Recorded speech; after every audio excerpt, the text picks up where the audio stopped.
Hello and welcome to the Alpha Pro Series Xmas Showdown. I'm your caster Snoopy, and my co-caster for today is Gorgonoth.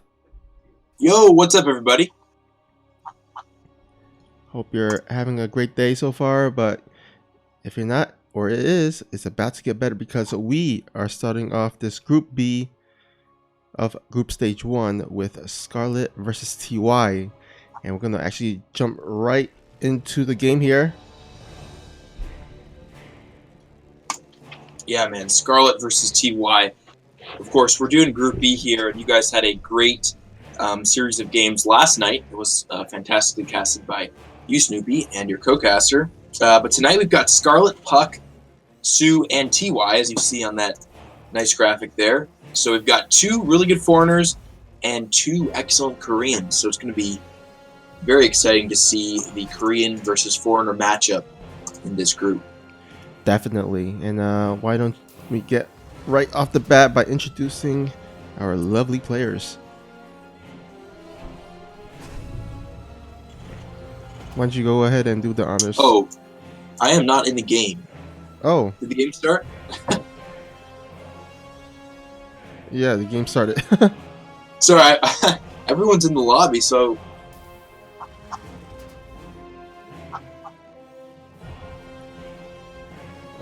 Let's see. Let me just inform. Anyhow, I'm gonna see if they want to restart the game or whether they just gonna continue with this game and then you join the next game. Okay. Yeah, I didn't see any invites pop up. My bad. Oh, I thought you were in it for some reason. Huh. I'm in the chat room, but I didn't see anything. Didn't get any sort of invite. All right, looks like 11 says we'll have you join in the next game. So I guess I'll do the commentary for this one, and then you can join in the next game. Sorry, real quick, are we on? Is there a delay? Is it a? Because right now on the stream I'm looking at about 40 seconds. Oh, we're in a 1 minute delay. Okay. Yeah. Sure. All right, I guess I'll go ahead and do the player's introduction. All right, here, spawning at the bottom right, we have the blue Terran player. He is TY. And of course, here at the top left, we have our lovely red Zerg player. It is Scarlett.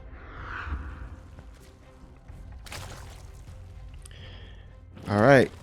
So we got the Reaper coming in here at the natural. We'll be able to at least tickle some of the drones, but Queen will be able to defend that without any problems. In the meantime, with a nice little counterattack by Scarlett with these lings, we'll delay the CC for just a tad. But of course, this is a short map, so the Reaper will be able to at least come back to defend it. Now I'll say off the bat that it will be a little bit of a win for Scarlett, because anytime you can delay the CC from the Terran, it is awesome. But it looks like TY will be sending out his initial Hellions and possibly looking to get some damage done on his end. Now we do see immediately we see a fusion core by TY, so he is heading straight into that. Oh, Gorgonoth, can you just mute Oh, my bad. Yeah. So we do see that the fusion core is being made, so he's heading straight into BCs. So he's not playing around. He's just going to. I mean, well, it's part of the meta right now, the common meta in TVZ these days, to go straight into BCs. It's been quite some time that has been meta ever since the BCs got the teleportation ability. But the question is, does Scarlett scouts this? No, he's in the dark. He doesn't even know that there's a tech lab on the starport. So it's going to be up to Scarlett, although I think she's probably faced this plenty of time on ladder. I mean, I don't see this being too surprising. although it could definitely catch Scarlett off guard, as there actually is no lair here So there won't be a Spire going down anytime soon. It's going to be up to Scarlett to mass those queens and use those queens to defend before she can buy some time and get those Hydralisks or those Corruptors out. Although you could definitely, defend with a few queens for quite some time. They do have a lot of energy built up so you can transfuse. But once it gets to a certain amount of BCs, you definitely want to at least have anti-air that's other than the queen. So as you can see, first BCs is about to be out. Spore Cult is actually going down, so Scarlett is kind of timed this out rather nicely. And first BC will go on in the back side between the natural and the main base. Looks like TY will decide to go into the natural, and the BCs are getting some nice damage done, although she probably want to get a bit more than 2 drones. In the meantime, excuse me. In the meantime, look like Scarlett's going for a nice big counterattack with a lot of Ravagers and Roaches. And now remember, the BC did use its teleportation, so the cooldown has yet to be done. So BC will have to slowly fly back. In the meantime, the Roaches, Ravagers, and a bunch of Speedlings coming in, kind of putting the natural of TY on lockdown. And oh man, all the supply depots going to go down, and all the units gonna swarm right into the heart of TY's main base. Now the BC will finally come back, and this is actually going to be a second BC popping out really quick and real soon. The question is, how much damage can Scarlett get done before all her forces are cleaned up? And it looks like 26 total SCVs going down for TY. That is a tough blow there. I mean, this is a 17 to 57, so that tells you the state of the economy for these two players. But TY will be able to go ahead and teleport after finish defending the Roach Ravager attack, and it's now up to her to get as much damage as she can get done. However, the question is, can TY get enough damage done before, in order to tie up the worker count, or at least put a little dent into it, and close out the disparity between the 61 to 21 workers. And I think with these queens and these spore crawlers, I think Scarlett is going to hold just fine. Although there are some Hellions, but I think he with the few roaches that are popping out, as well as the queens here, I don't see TY getting too much damage done here. Now, do keep in mind that TY does have a third CC, so even though he is behind by quite a lot, he can definitely, produce those SCVs 3 at a time, and also those Mews. So he can possibly get back into the game soon, but I don't know, man. This is still quite a lot of workers that died to that big attack with the Roaches, Ravagers, and the Lings. And in the meantime, look at that creep spread by Scarlett. Look at that. It's already halfway across the map, which means that if Scarlett decides to go for a timing attack, she can probably just walk her queens across the map into TY's base and use the queens to defend against the BCs, while the rest of her forces do a lot of damage to the third base and shut down the third base, or either just completely attack the natural.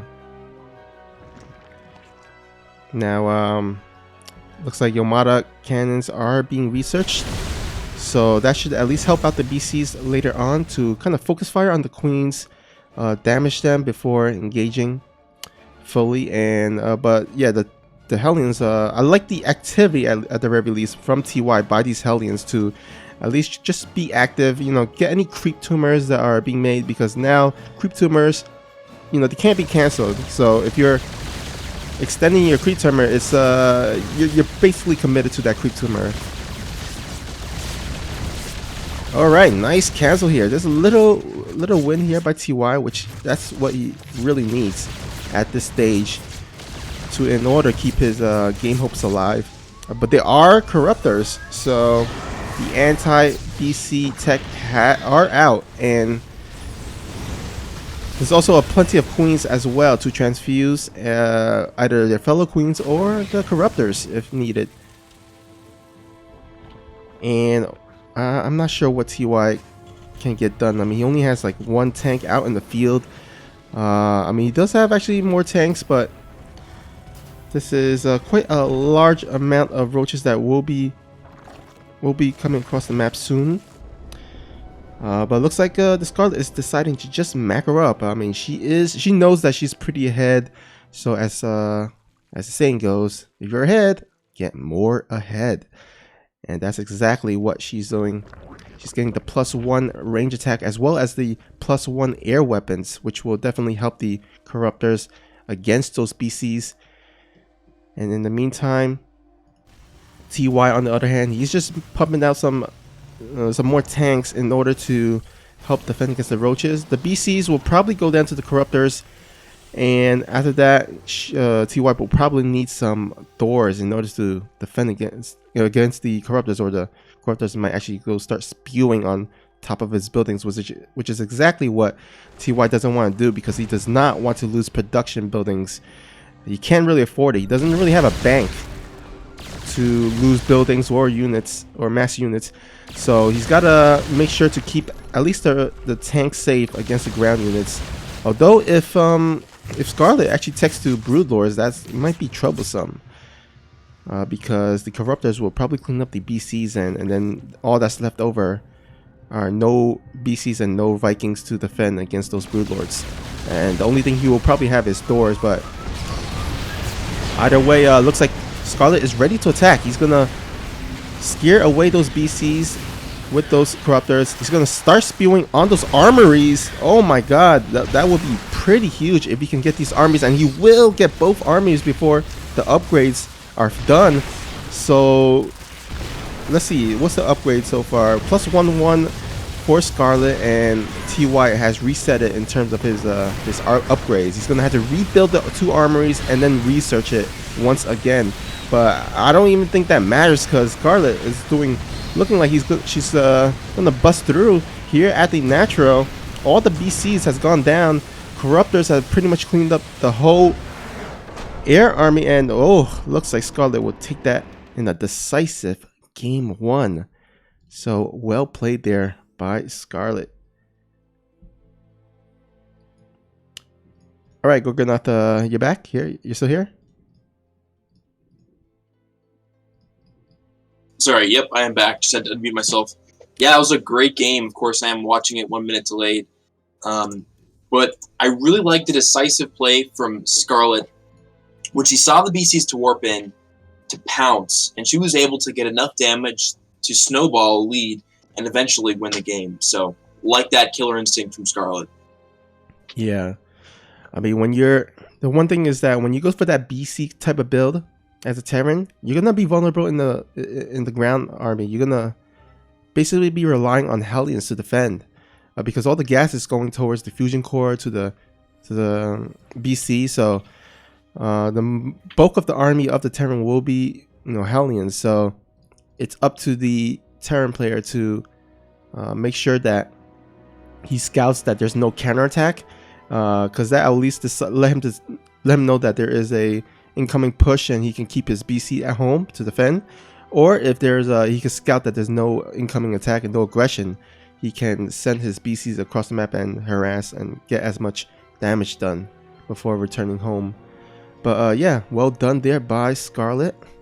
And here we go, heading to our game number 2 on Internal Empire LE. Yeah, the nature of the BC build is it is a little bit more flimsy than other safer Terran openers. It has become pretty standard, but it is still exploitable, and I like to see that from Scarlett, pouncing on that. And also, I think TY did a pretty good job too of when he knew he was down, he was active on the map, killing creep, trying to get some snipes here and there, and he definitely did a good job with what he had to try to get back into the game. So, of course, TY did win but sorry, Scarlett did win, but TY still put up a good fight, so we should have a pretty interesting series on our hands. Yeah, considering he lost so many workers in the beginning, Ty should have been there like quite a while, but yeah, he tried to put up a good fight. I mean, a lot of people probably would have GG'd after that, Yeah, but of course. Ty, he's a boss. So I mean, if there was a chance for him to come back, he will definitely take it. And let's see how this second game goes. Whether Ty can put up a better game and tie up the series, or Scarlett possibly closing out the series here with a quick 2-0.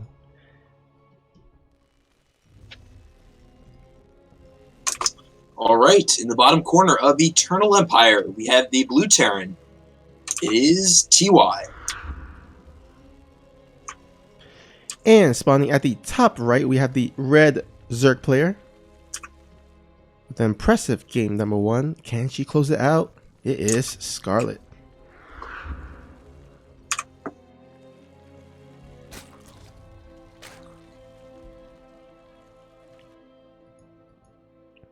Alright, looks like this game has already started off with some aggression here from TY, as he is sending out 2 early SCVs for a proxy 2 racks. The question is, will the Overlord scout this? The first Overlord looks like heading a beeline to the natural of TY, and the second Overlord is actually not kind of going in any angle, so it's looking like TY will get away with this proxy. Yeah, we'll see if Scarlett will send that in a angular direction. And it's certainly possible, as you know, proxies have become a viable play in the meta, most certainly. And it is very common for Zergs to now send out their second Overlord, or even their first, to a couple of the possible proxy locations to get a scout. But it looks like, in fact, Scarlett is going to just park her Overlord there, so the proxy will go unscouted. Yeah, I think the first sign of this proxy will come when the SCV is going to go in for the bunker. But oh, okay, looks like the SCV will come at an angle.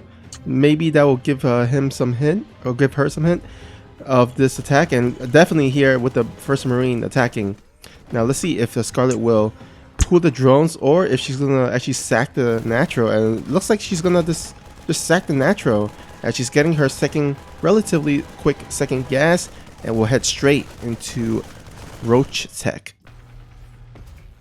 Ooh, okay, looks like TY's not going to get that Overlord kill for the moment. That's actually could be quite big, as it's 100 minerals that's conserved right now. And he's got 2 bunkers up. The first bunker was in quite a good position. It was far enough back, but still in position to hit the natural hatchery. And as the Queen births, and it looks like Scarlett's in a really bad position right now. Got a Roach Warrant almost done, though. Yeah, it would be interesting to see if Scarlett does start making Ravagers and try to take down these bunkers before getting her natural, or if she's gonna go tech into lair and go for like a Nidus play or something. But looks like she is gonna just be content with just making those roaches and then turning them into Ravagers and then sniping them. Now the good thing is that the bunkers are relatively near the cliff, so her Ravagers can actually reach the bunkers really nicely. And these bunkers have actually been built like really closely to one another, so the Ravager corrosive bios can actually, fall down on both of the bunkers. But it looks like TY, nicely done, actually salvaging those bunkers, so it doesn't actually lose too much. Now, interestingly, TY is going for 1 base pressure right now. He has not built a natural. He's producing a Cyclone as we speak and throwing down there. Just throw down his natural. I think he was going to throw down some additional barracks, but he canceled 2 of them. Looks like 1 is on the way. But anyways, Scarlett is pushing TY across the map, and all TY has right now, for the moment, until that Cyclone pops, is a couple of these Marines, and he could lose those quite easily to the Ravagers if he's not careful. It looks like Scarlett is going to be content to push those back to TY's main, and is simply going to focus on establishing her own natural at the moment. Oh, I actually really like this decision by Scarlett. She's just trying to scare TY into like being defensive, possibly even making some bunkers. But she's gonna actually retreat and just macro up. And looks like TY will be moving out. Oh, actually the Cyclone might get cut off. Oh, just barely loses that Cyclone. Yeah, how about that Zell Naga Tower? A lot of people have been complaining recently. The Zell Naga Towers don't do that much anymore. But that was a critical boost in vision that was enabled her to pounce on the Cyclone and all these Marines right now. So, huge pickup from Scarlett. Yeah, Ravagers with the more range than the Marines and just needed the vision to snipe those, and that was nicely done by Scarlett. And yeah, that was a really good, efficient trade. And now she sees herself pretty decently comfortable, although she probably wants to get her third. Oh, actually, she's going straight into Spire, and that actually gets scanned just right when it's going down. So that brutal. Yeah, that's brutal. Oof. Yeah, very unfortunate for Scarlett. Maybe she will cancel. It's a possibility. Well, it's like she's continuing with it, but it'd be interesting if she would cancel, then maybe do something weird like double expand or go for Nidus or something like that. There are no overlords across the map, though. So it looks like she's going to stick with Spire. And how do you feel about Spire play in this situation, Snoopy? You know, the thing is, once Terran scout the Spire, it's really a lot easier to defend. I mean, I guess that's, you know, common sense. You scout the Spire, you kind of prepare for the Mutatech, the Muta switch, and I think it would have probably been better if she just canceled it, but I think she's gonna just let it go and finish, and possibly just like just start making roaches, keep the Terran making like turrets or anti-air, and then possibly later on, you know, tech 2 mutas instead of teching 2 muta off the bat. And it looks like Spire is done. She's not making any air units. She's actually getting the air upgrades. So she's probably just investing for it in the late game rather than the short-term game. Yeah, Mutalisks are such a timing-oriented play, and I think a very wise decision, of course, to not pursue them too heavily. Now, the one thing that we do see is that there are some turrets going down, and you know, there's a little bit of defensive posturing from TY, so that is some passive investment that TY is putting in. He's only built a few turrets here, so it's not that much, but still, even that is a nice pickup for Scarlett to force TY to have to be thinking about the possibility to Mutas, moving his army in such a way to defend against that possibility, and also put up a few turrets here and there is a nice small win as well. All right, looks like Scarlett just gonna go ahead and macro up, getting those upgrades, the +1 melee as well as the +1 armor, getting some link speed to go along with it, as well as +1 air, of course, as she researched that right as soon as the Spire was done. Getting bailing speed, so she's getting all these upgrades, and she is gonna probably get away with it as there is no aggression coming from TY anytime soon. There is a small little Marine push out, but these mutas will catch glimpse of this and will alert Scarlett where TY's army is. In the meantime, looks like a creep sped once again. Really nice creep sped by Scarlett. Although she probably don't really need it as much on this map because of the watchtower, but always nice to have it. Yeah, so 6 mutas were produced. I wasn't even sure if she's going to produce any. We'll see if she stops there.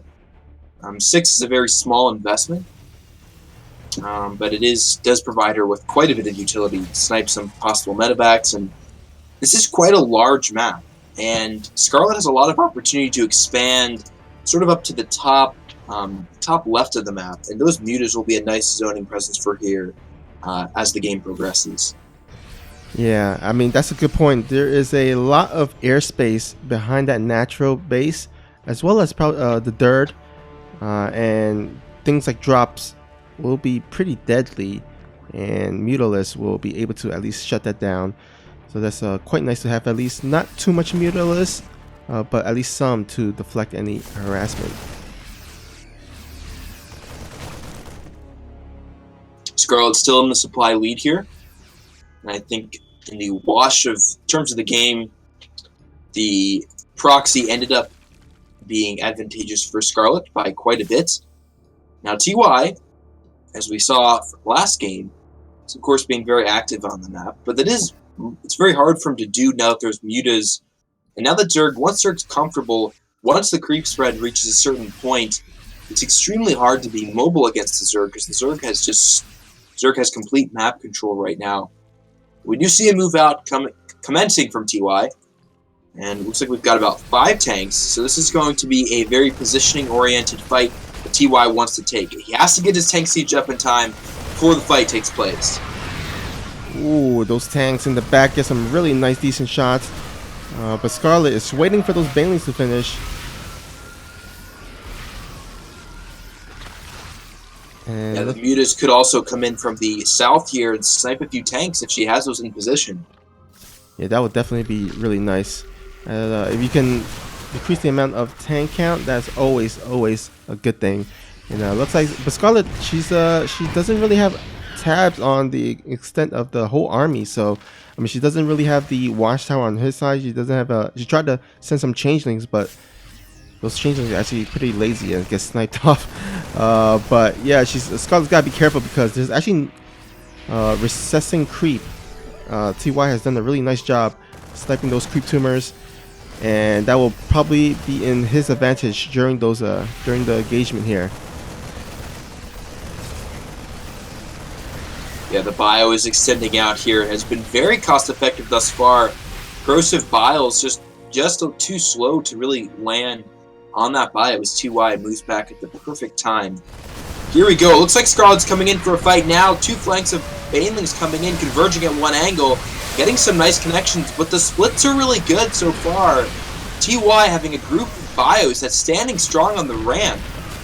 And that fight went very poorly for Scarlett. She lost a lot of supply. And, you know, one of the things that really hurt her there was that ramp. The bio was able to stand tall there, and he was able to continue to get volleys off. As the fight dragged out, it meant that the damage from the tanks was just increasing exponentially. Yeah, that was a really nice tank spread by TY, and that allowed him to get some extra pot shots in the back with those tanks. Now TY, he's in the control position. This is now up to him to lose the game. He's going to go ahead and try to get as much harassment done with these medevacs. But nice defense here by Scarlett. Got the sport collar as well as the split off some nice Ling and banelings to the side. But the real army is here at the north left side. And ooh, some decent baneling connections. A couple biles they're landing, but the thing is, Scarlett's army has dwindled enormously, and the tanks are going to start to get up in a really good position here. Scarlett is fighting back. She's trying. She's got more banelings morphing. This is probably the last hurrah for Scarlett. And the baneling's getting some nice connection at the end. Will that be enough? She's sniping a few tanks. She's pulling back as the the Ravager count is dwindling, and I think TY has done enough as he gets an impressive siege position here to finally end Scarlett, hopefully. Yeah, TY is not ready to lose the series. He wants to send it to the ace match. He's ready to go on top of the Zerg base of the Zerg and get the closing statement here. Baneling's trying to morph, but I don't think it's going to be in time. And all these tanks are going to go ahead and blow up these banelings before it reaches the Marines. The last of the Ravagers are cleaned up, and TY takes this game number 2. Yeah, splits there really throughout the entire game. One of the hallmarks of Korean play is just that extremely good control, reminiscent of some of those players like Tasia, who really pushed the bio control to the limit there. Just extremely efficient throughout the entire game, maximizing the potential of the Marine tank style. So that was a very strong game from TY. That didn't, in fact, it didn't start out too great for him, as the sort of end position after the proxies went down was a little bit not in his favor. Yeah. All right, so the ace match going to be on Simulacrum. So, yeah, I think this could go either way. These players, of course, are some of the best TVZers, ZBTers in the world, StarCraft 2. So it's going to be anyone's game at this point. I honestly feel like both players have a really good shot to win. For sure. All right, let's go ahead and introduce these players. All right, in the top corner of Simulacrum, as the Blue Terran, it is TY. And at the bottom right, we have our Red Zerg. From the team of a newbie, it is Scarlett. Of course, TY has been playing for a very long time. I remember in the very, very old days, was referred to as Baby, and then he changed his name to TY. I think he was one of the youngest players to play in the GSL, if I remember that correctly. I think both these players actually have been quite around the StarCraft 2 scenes for quite a long time. I mean, these are definitely recognizable names, and they have accomplished a lot in their StarCraft 2 careers. And like you said, I think TY, he's still pretty young at this stage, so he's got plenty of StarCraft to go. Scarlett also, I think, like you said, they have one of the best ZVT and TVZ. I think Scarlett has been historically known for her ZVT, especially because of that one epic game with the bird banelings that I think people will remember back in the old days. Versus Bomber, right? Yeah. Battlegrounds. That was probably her most memorable game to date, because that was just such an epic moment there, which was awesome. Yeah, and Scarlett was, a really good foreigner before sort of the explosion, maybe, after Region Lock and, the rise of Neeb and Cyril and different players like that. In an era when, really good top foreigners were few and far in between, players like Naniwa and Huck were there, but the Koreans were really on a different level. She was one of the very few people who could stand toe-to-toe. Had this great series against Bomber, played really good games, and was really well respected in the scene, even against Koreans. And that was, set her apart for a long time. Of course, she was on Team Acer with MMA, and she's been very influential, especially in the NA scene, for just a long time. And that's really cool to see someone stick around for that long. Yeah, for sure. And looks like TY is going to go ahead and go for the 1-1-1 build here. Possibly we'll switch out that factory with the barracks to make some Hellions. And then it will be interesting to see. Oh, actually, you know what? He's going to go for a really quick dirt CC here. So he's going to go a bit greedy in this game. Yeah, that CC timed very similarly to the third hatchery of Zerg. But he's also doing the 1-1-1 behind it looks like. So they're going to swap out that barracks with the factory right now. And we'll see if Scarlett, or excuse me, a TY goes for the fusion core and go for that BC that he went for the first game. But this time around, looks like Scarlett has yet gone for the Roach Warren. So she'll probably throw it down once she sees the Hellion, unless she decides to. Yep, there we go. The Roach Warren does go down in the natural.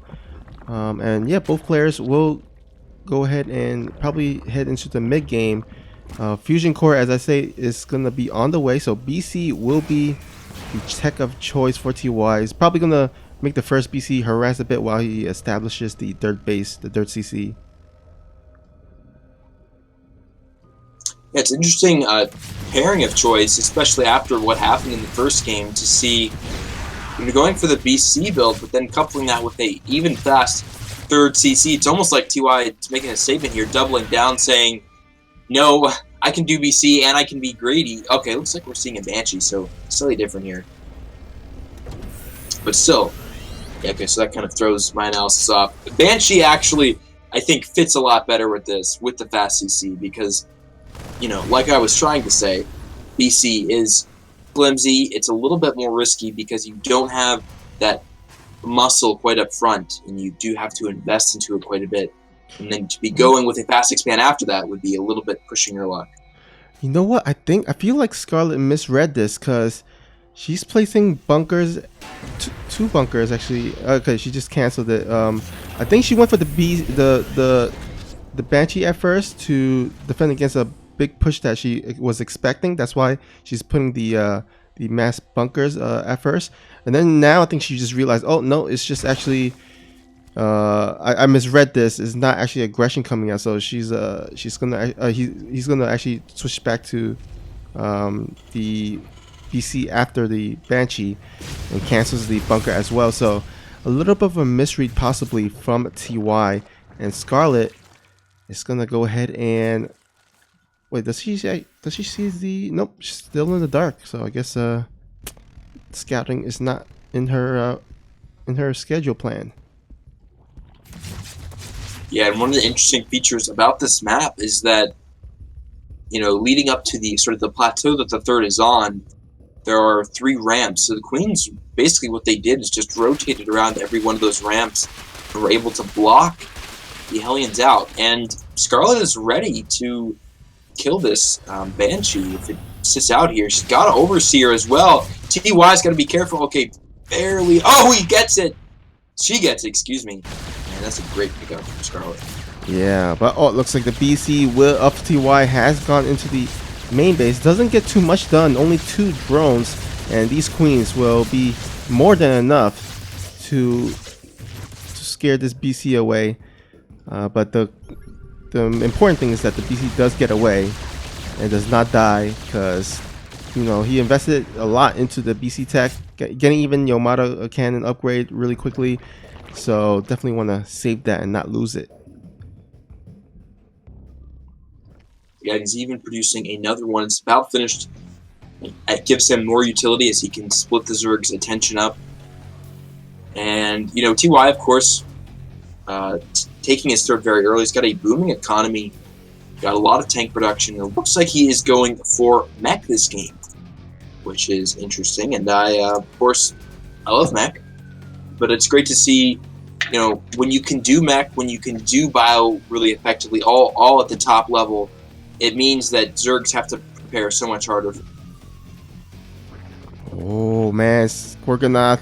I see a Nidus here on the way from Scarlett. I think there's going to be some Nidus in the main base. There's a good amount of vision from TY. So if TY does keep his eye on the ball, he should be able to react quickly. But yeah, this I guess it's nice play, either to put it in the main base or actually transfer her units over quickly and possibly attack the dirt base, as there is infestors on the way, or actually not on the way, swarmers on the way. And yeah, there's actually a few infestors as well to do the fungal growth, so that the BC can't really teleport. Yeah, it looks like Neural's about halfway done as well. Might be waiting for that. And this could be really good, because if she gets into the main, of course, this isn't a Bioforce that could get up there extremely quickly. They have to unsiege tanks.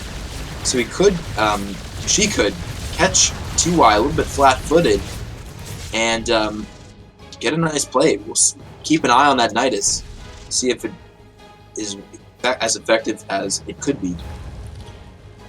All right, first Nidus on the 12 o'clock position, a little bit far away, but these Hellions has forced Scarlett to morph the Nidus a bit further away. But yeah, these swarm hosts will be popping off, and let's see how much damage these swarm hosts can get done. Okay, we've got double Nidus going down. Scarlett trying to attack TY from both angles. TY's army looks like it's moving up north to counteract the swarm hosts there. And it looks like the Locust actually deploying on a lot of those Hellions, so not going to be able to go into the main and get a whole lot done. But he is ready to deploy down at the 4th base. So we'll keep an eye on that. Looks like the Nidus at the north, he is going to get shut down. All right. And there's going to be quite a big swarm of locusts heading for the fort. Yeah, he's just waiting for the swarm host to recharge on those locusts. And oh, I like this. Look at these burrowed infestors here at the top side. That will be a nice catch if he can catch these Hellions and Cyclones, because these the main thing about these Hellions and Cyclones is that they can. Oh, hold that thought. Looks like the swarm host did release a swarm host. The locust is on the fourth base, but the mass repair does save that CC, that planetary. And another swarm host going down on the third base of TY. This time around, this CC is not a planetary, so it'll be a bit harder. But oh, Scarlett doesn't want to. Gotta be careful. Doesn't want to walk into those mass tank. Ooh, looks like the Nice is going to get shut down in the middle of the map. Scarlett's army's a little... It's in a lot of different places at once. She's trying to get some good Nidus play up, and she doesn't have Bailing speed yet even, which means a lot of those Hellions... Uh-oh, but looks like that nice fungal growth went down from Scarlett. So decent trade, I think, went in the favor of Scarlett. Definitely, as while this fight's been going on, Locusts have been coming in and getting small damage wherever. Ooh, looks like getting a few Cyclones there. It's a nice pickup. And a few SCVs. But meanwhile, it looks like another 9 drones went down. And perhaps more. It looks like the BC's warped in, but they are knurled. So the Queen's attacked a little bit slow. Here we go. And it looks like TY will lose his 2 battle cruisers as well. Oh, and these locusts are gonna be going on top of these clump tanks. Oh wow! But these are a lot of these Hellbats will be able to save a bunch of them, and also nice micro there, lifting the injured tank into the medevacs. So nice micro play there. Oh, this little lone infestor's days were numbered, and looks like looks like TY is kind of pushing through, stabilizing as he does establish that north side base. And that's the scary thing about mech. Once you get let the Terran player gets enough bases, it just gets become really scary, because that could drive their mech production, and it gets scary at that point, because their mech are very efficiently traded. So you don't want to give the Terran a lot of headroom. But it looks like Scarlett is going to dive deep on these tanks while they're on siege. Locusts will go on take out some of these tanks. So nice play there by Scarlett. Oh man, there's a lot of tanks clumped up that were just ripe for the taking. But she couldn't quite land the Ravager shots, and so the fight's getting pretty wonky. But slowly, I think Scarlett is trading a bit more cost effectively here. Although it certainly is an open game right now. TY is pushing forward though with a lot of tanks.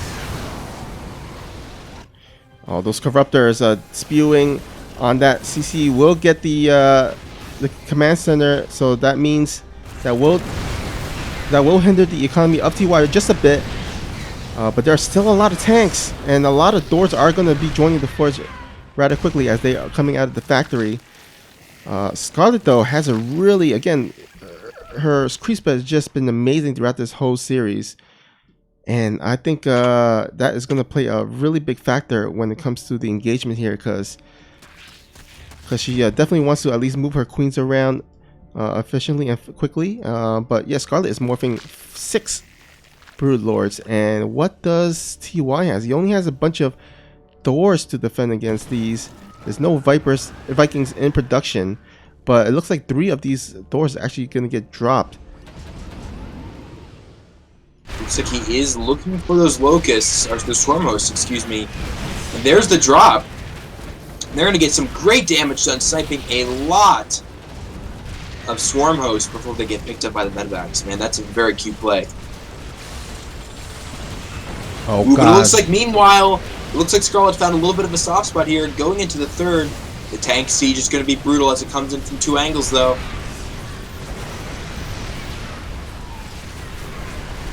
Oh wow, there's just no answer for these Brood Lords. Although a lot of the queens are away from the Brood Lords, so a few of them actually gets picked off and in red life. But I think that is just enough Brood Lords to clean up the rest of the ground army. All the Thors are gone. There's only one Thor left, and he just does not have the anti-air for these Broodlords. And Scarlett just running across a bunch of units across the map. Look at all the swarm was still alive, guys.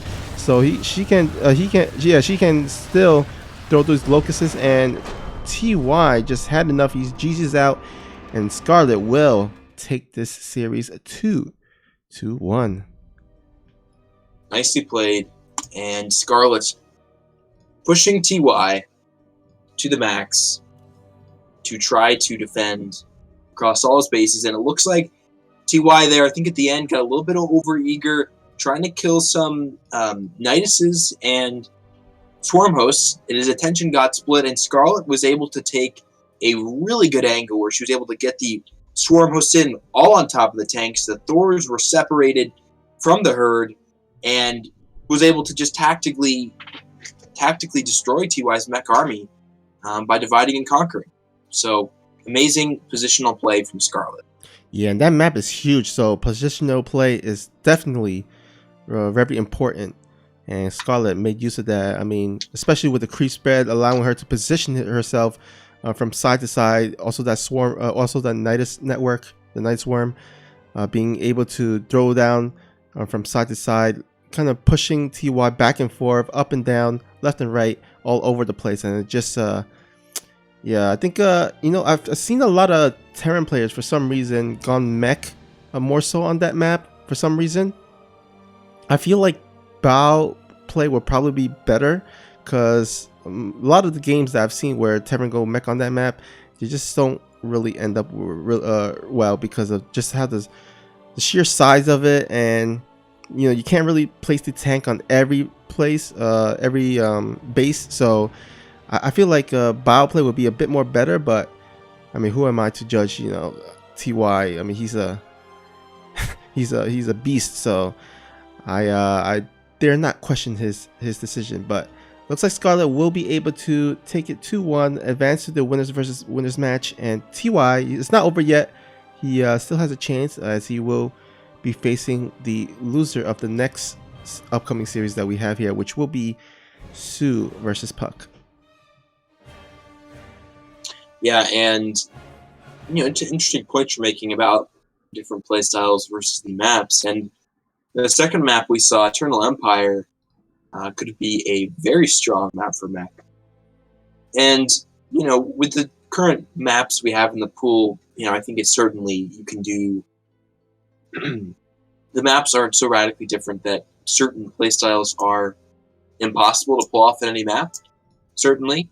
But I do agree that I think the larger maps do, of course, lend to mech a bit better. And that map is a little bit too tight, and it's hard to get the tanks in a good position a lot of the times, because you're kind of caught in between.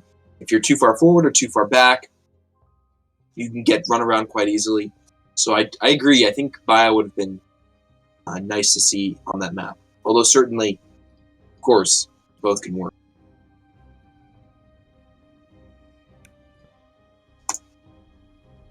All right, so looks like our upcoming two players will be going to go ahead with the map vetoes. But in the meantime, let's go ahead once again to our Liquipedia page, just to get a sense of the state of the tournament thus far. And of course, as we scroll down here, Group A was done yesterday. Solar and SOS did advance to the next stage, so congrats to them. And then of course we have here our Group B, which is going to consist of TY, Sue, Scarlett, and Puck. Scarlett and TY series just got done with the Scarlett winning 2-1, and then we're going to have our upcoming match here, Sue versus Puck. And then let's head into tomorrow. Just a preview. Tomorrow will be Group C. It's going to be with Zest, Dream, True, and Australia. You definitely don't want to miss that. As well as Group D with Innovation, Impact, Nice, and Future. So a really solid group there as well. And yeah, that should be a really fun group. Yeah, I'm thinking we get 2 Protosses advance from that group. Zest and Estrella, Group C. Be cool to Yeah, see. that could definitely happen for sure. Both of them are really great players, and yeah, I would love to see them advance. Guys, let us know who you guys want to advance. Let's just start with Group B here. Type in the chat who you got, who you think will be coming out. So far, Scarlett looking really good. But TY didn't actually put up a bad series. He's put up some really nice game and went to the ace match, so he definitely can advance later on. And remember, guys, there is a Matcherino page. The link is in the notice board at the chat area, so just head on over to our Matcherino. I was informed that all the Matcherino coupon codes were used up, so really big thank you to all who used the coupon code to donate to the prize pool. But fear not, because you can also donate to the prize pool out of pocket, or if you want, you can actually head on to the marketplace. The marketplace has some really nice goodies. You can actually buy the whole Xmas Showdown entire replay pack, learn the players' build orders, watch the games on your own, just for $10. So, and then if you like to get some Alpha X swag with some hoodies, some tees, some hats, or maybe a caster's chip jar, you can also do that. So we would definitely appreciate all your support. Yeah, it looks like we're going to restart here real quickly, as looks like Puck got the wrong race. So, happens to the best of us.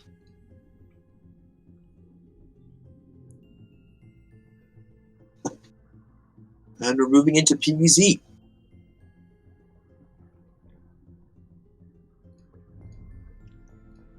Of course, there is a likelihood we will not see a mirror match in the losers match due to, of course, TY losing that. And so TY will play the loser of this game. And we'll see either another TVZ or a TVP, so that's cool. We've got a nice balance of races for the matches tonight. Yeah, actually the whole entire 4 groups were pretty well balanced purposely so that there wasn't too many mirror matchups, so really nicely done there. And yeah, we're headed into our first game of the series. All right, in the top corner of Simulacrum, it is the Blue Protoss, hailing from the northern regions of the United States of America. It is Puck.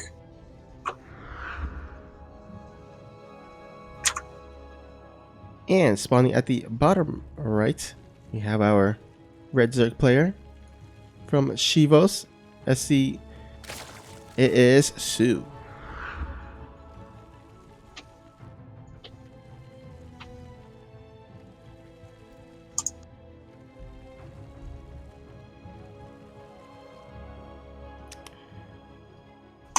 Alright, just want to double check here. We're on the Western United States server. Nice.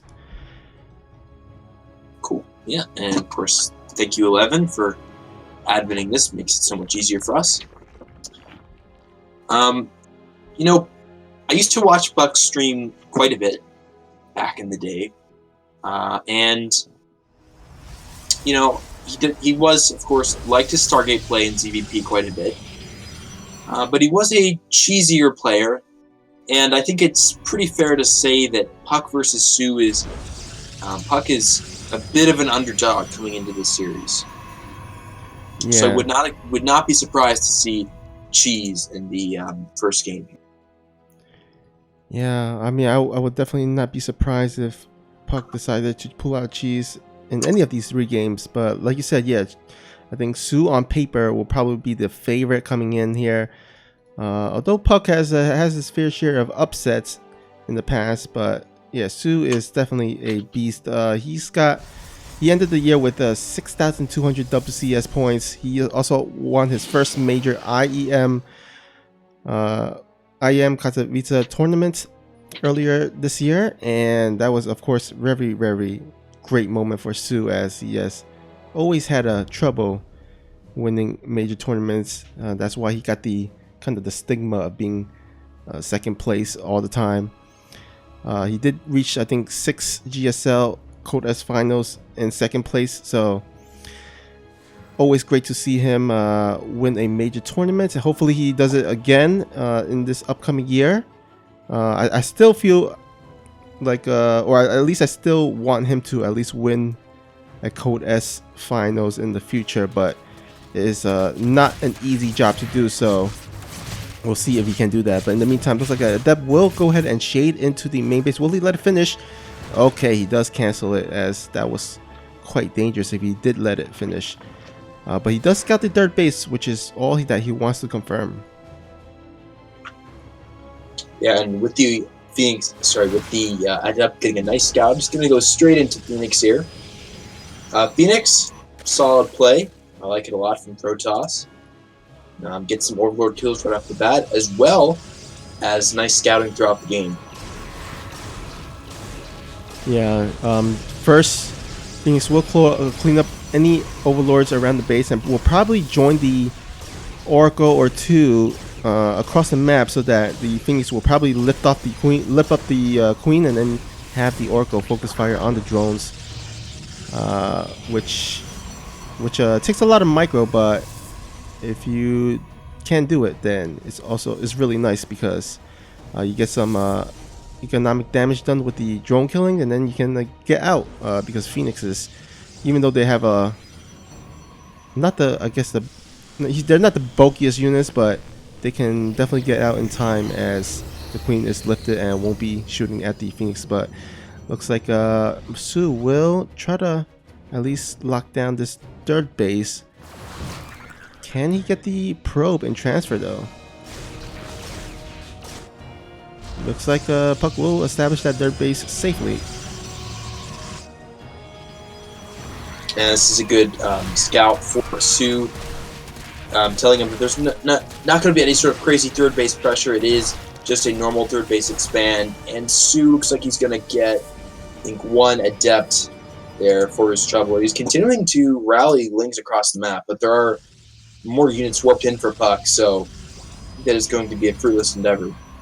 Now, also, Puck, meanwhile, also has that the 2 Oracles and the Phoenix ready to come in. He's actually keeping the Oracles back quite a bit. He possibly wants to keep them around a bit longer as a sort of surprise, although there are Spore Crawlers established in all the bases already.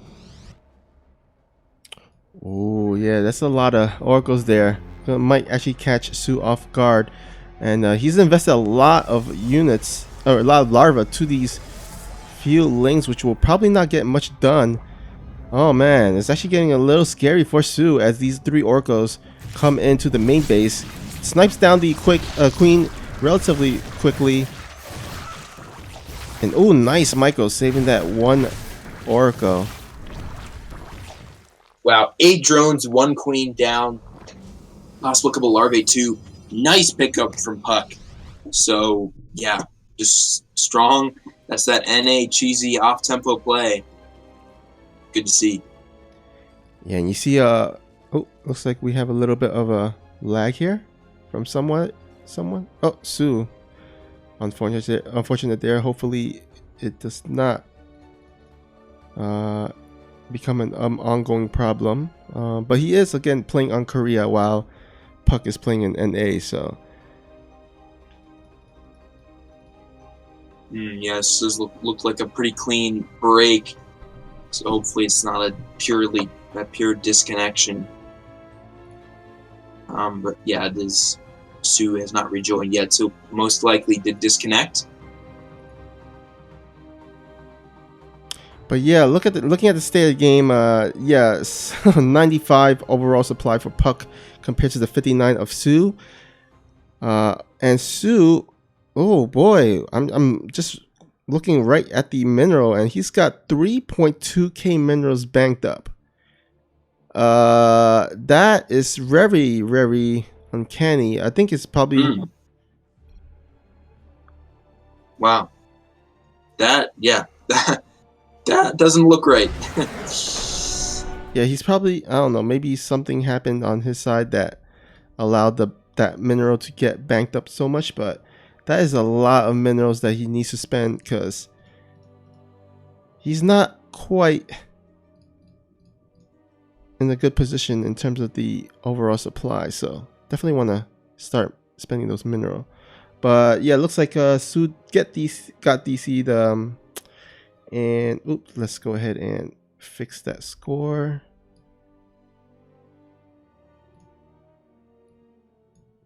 Okay, and it looks like Sushi telling us that Sue is having some computer issues. So looks like we're going to start from where we left off. Sue looks like he just came online, so hopefully should be good. Yeah, we probably gonna be resuming from replay, which is a nice feature that Blizzard has implemented. I'm not completely sure, but does Brew War has that same? I believe this is all right. Brood War does not have any of that function, fortunately. It's very sad. That would be pretty useful, but yeah, it's just the Brood War support team is too small to make something like that happen. Yeah, I mean it's been quite some time.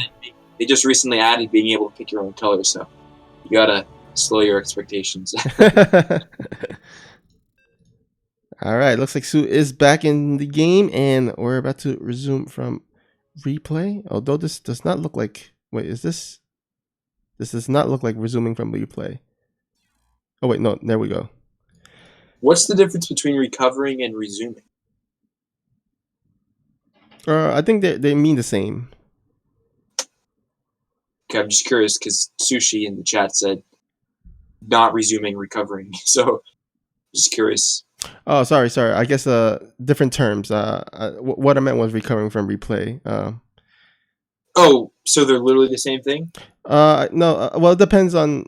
I mean, I guess I just used the wrong term. Basically, recovering is going back to. Basically going to the point where you want to resume the replay, and then resuming from replay, I guess in a technical term is playing a replay and then resuming from there. But then you will see your opponent's view, so you don't want to do that. You want to actually recover from replay, which is about to happen. All right, looks like we are setting ready to go, but again, Sue is banking a lot of minerals.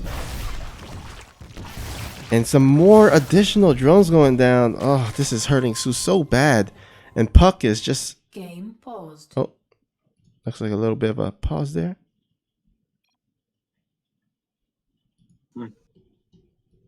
Yeah, so in fact, Sue, that was was not a bug. He was banking 3K minerals. We saw the Spire go down right away. You know, just have to wonder, maybe the PC problems Sue has had caused him to be a little bit distracted and lost his macro slipped a bit, but he's got a fresh start here, and we'll see if the Spire can go undetected here. Yeah, that is a critical thing for Spire play.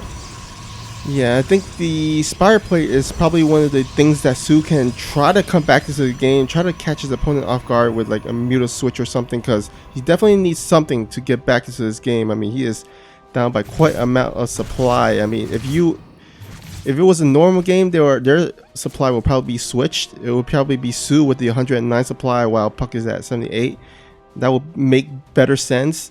Because usually, you know, Zerg have more supply than Protoss, but this is the other way around, so it's definitely not looking good for Sue.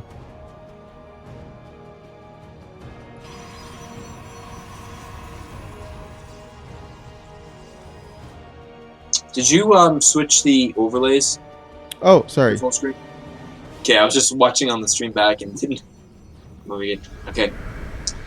And meanwhile, it looks like we have Sue coming in with an Overseer here, getting a nice full scout. of what Puck is doing, and it looks like Puck going for some gateway and pumping out Immortals right here. Got Storm on the way as well, and Puck is in quite a strong position in this game. He still has the Oracles alive as well. Revelations are going to be nice. Fran is going to have strong macros throughout this game. But Sue has been expanding quite a bit. He's on 5 bases right now, as opposed to Puck just now getting his 4th. So Sue kicked into full gear with his macro, and is producing Hydras, and as well as the Mutas that are already out on the map, heading to Puck's main.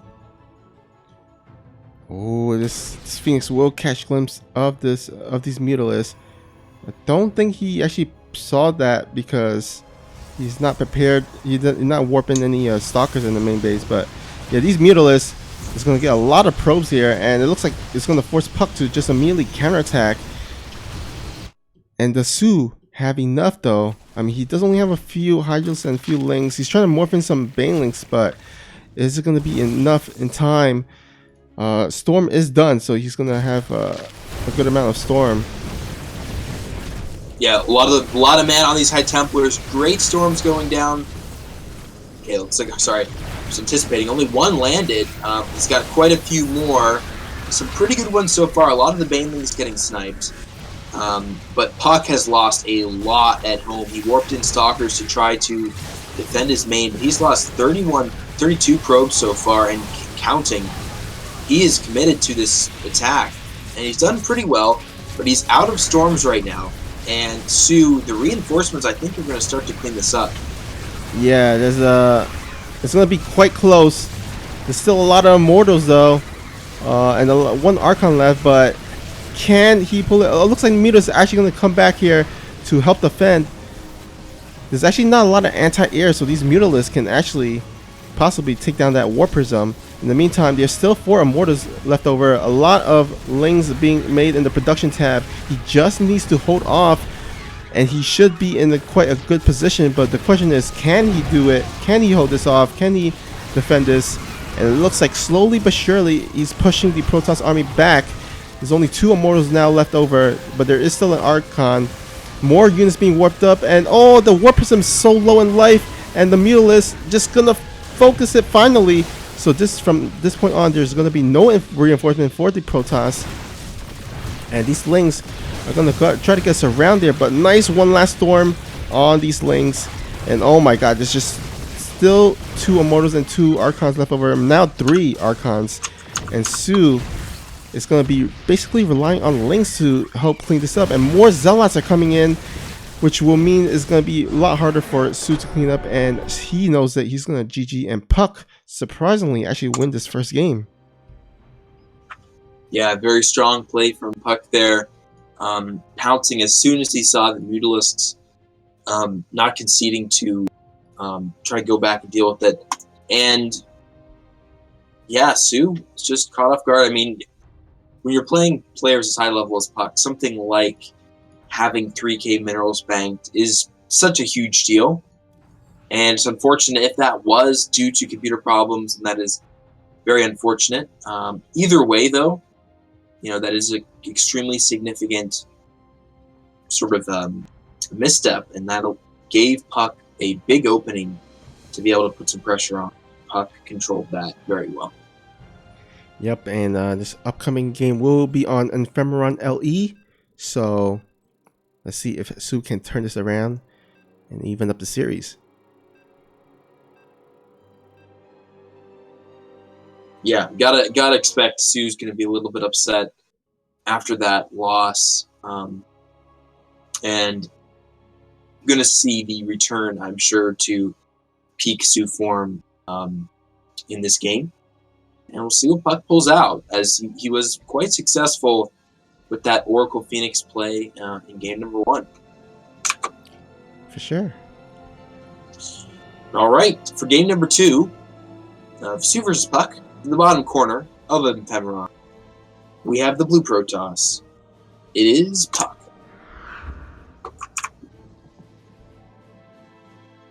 And spawning at the top left, we have our red Zerg player from Chivo SC. It is Sue.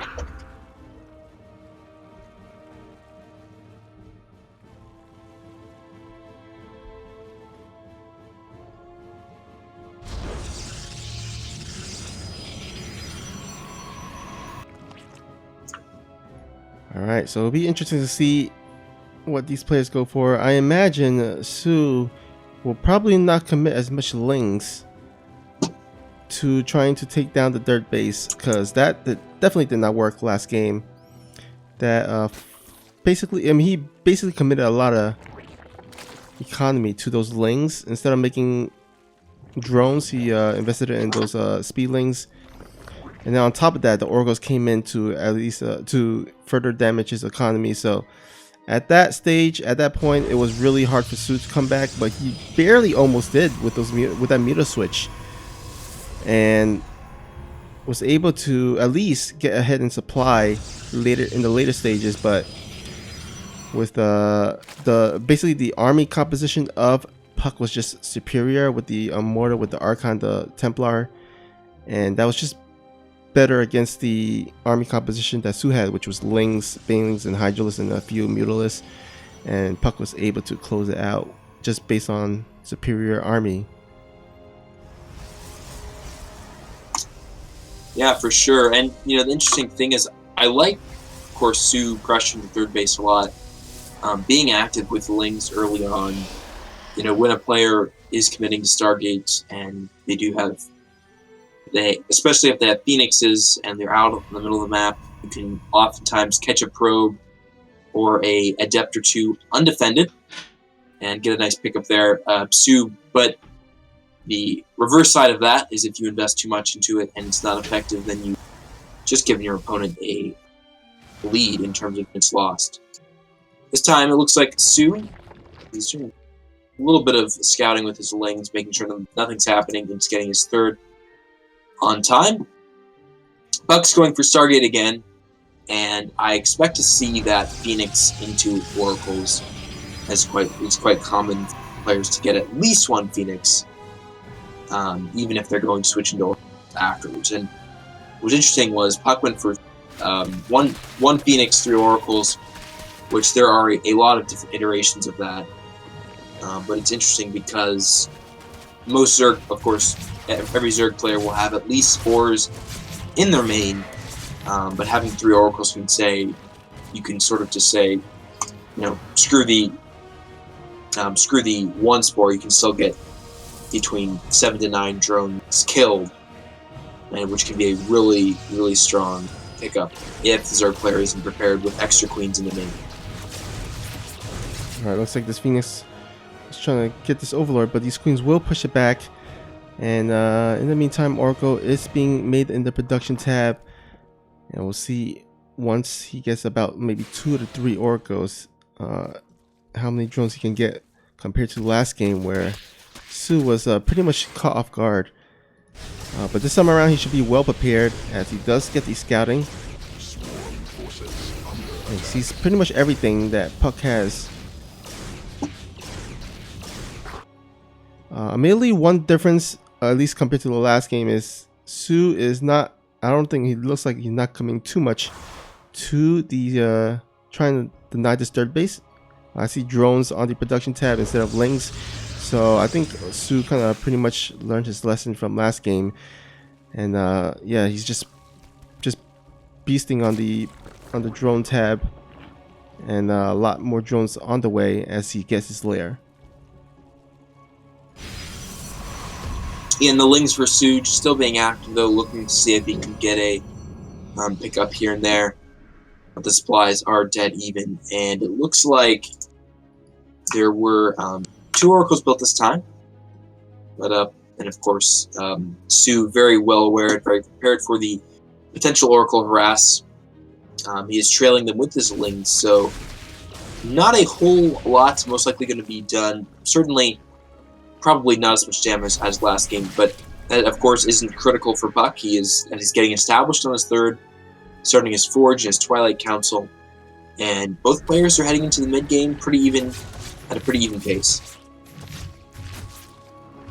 All right, Queen will be able to deflect the Oracle. Actually gets into the main base. We'll get the Revelation on. We'll see the Roach Warren.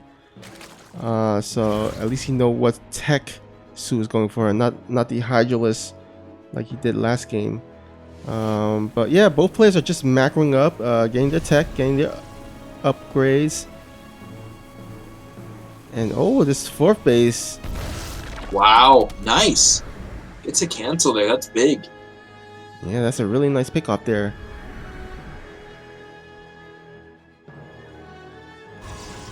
Yeah, he had barely just enough man on those oracles to make it happen, but certainly well worth it as they weren't going to get too many drone kills there. But Puck's transitioning into his Twilight Robo. He's got Immortals and a support bay on the way as well, so possibly looking to mix in some disruptors with his army. And he's got Blink on the way as well. Yeah, I think this Blink is probably a kind of response to the last game where there was a kind of a meterless transition. So I guess he's kind of like preparing for it this time around. But these links actually sneak by past the main army, but will not get much done as these oracles will be able to zap these zerglings away. Nice gateway wall at the third for Puck as well. Just a really strong SimCity. Of course, the longer the game goes and the more diffused someone's attention is, it just makes it so much easier for yourself when you have such a nice SimCity at a third with a cannon there to prevent against lane run bys. Very nice. Yeah, especially since there are banelings out on the map, centrifugal hooks on the way as well, that it's possible that Sue will probably do some baneling run bys later on in the game. And if you have that little nice SimCity with the choke, you can just do maybe just like a single force field or make a safety pylon to block off, and that will definitely help against that.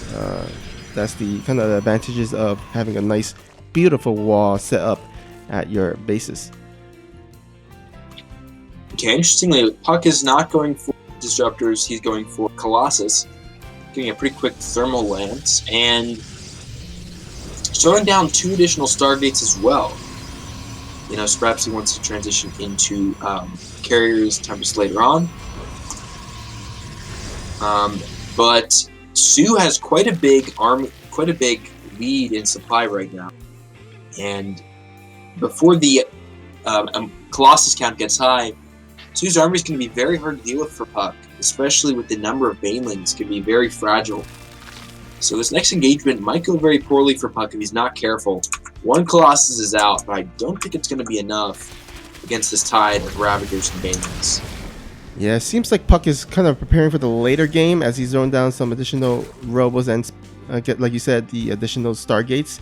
And then Puck was probably relying on this Warp Prism as well as these adepts to buy some time for him to like establish his fourth and tech to the late game. But Sue, with a nice little push, does cancel the fourth base and force Puck to remake that. But yeah, it looks like Puck is going to be really in good position in terms of the tech. But it looks like Sue wants to put some additional pressure and does get a nice little concave. Oh, gets to surround a little bit there with the lings. Yeah, Sue, great positioning with his army. Rolling through here, there's 3 Colossuses out, but everything else has been destroyed already. And Sue rolling Puck's army. Looks like you're going to get a nice GG here, as that was just a simple macro win for Sue, as he gets his revenge. Yeah, Sue is not ready to go down to the losers versus losers match. He wants to move on to the ace match and possibly take the series, and that is looking really good as Sue wins game number 2.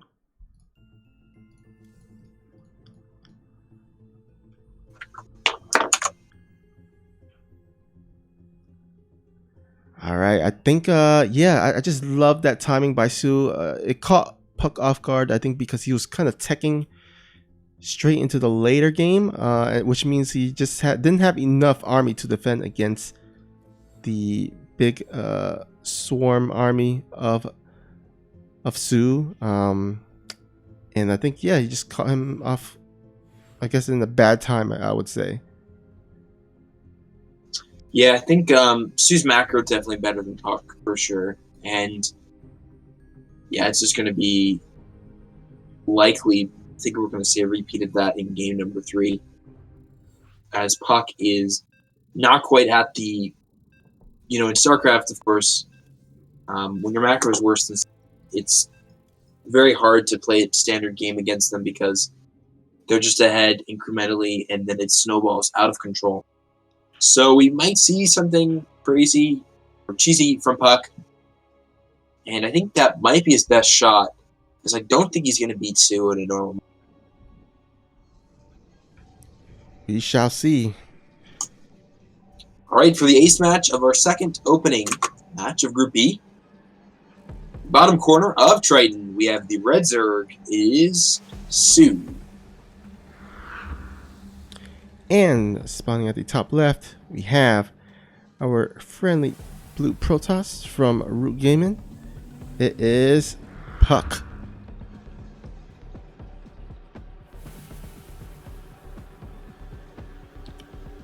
So when we had our initial participants list of this Alpha Pro Series Xmas Showdown, I was just looking around and I just noticed that Puck is actually one of the, I think the only player on that initial participants list that did not or has not played in a previous Alpha Pro Series. So hopefully next year or sometime in the future he can participate in one of our Alpha Pro Series. Yeah, definitely. I'm actually surprised he hasn't been on the number that we've had. Yeah, we actually had quite a number of Alpha Pro Series to date, and again, all sponsored by Africa TV. So really huge shout out to Africa TV for supporting the Alpha Pro Series event, as well as other StarCraft 2 events as they have done over the years.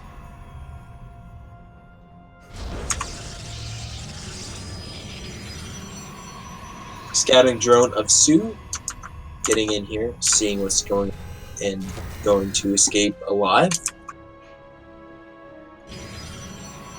Oh, will he steal the gas? Nope.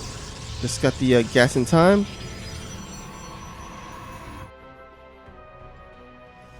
That would have been really definitely annoying to have your gas stolen, and you gotta like make an early zealot or something to sort that away. But luckily for him, he was able to plot down that gas assimilator at the standard time. And let's see what tech he goes for. The past two games, Puck has gone for a Stargate. You think he's gonna go for the same tech here? Yeah, most likely, because although I wouldn't be surprised if we see some sort of two-base play, perhaps, from him, something a little bit weird, but the Stargate play is just so ingrained in the way that people play PvZ now that I think that's certainly most likely. But we have a Twilight first, so I'm dumb.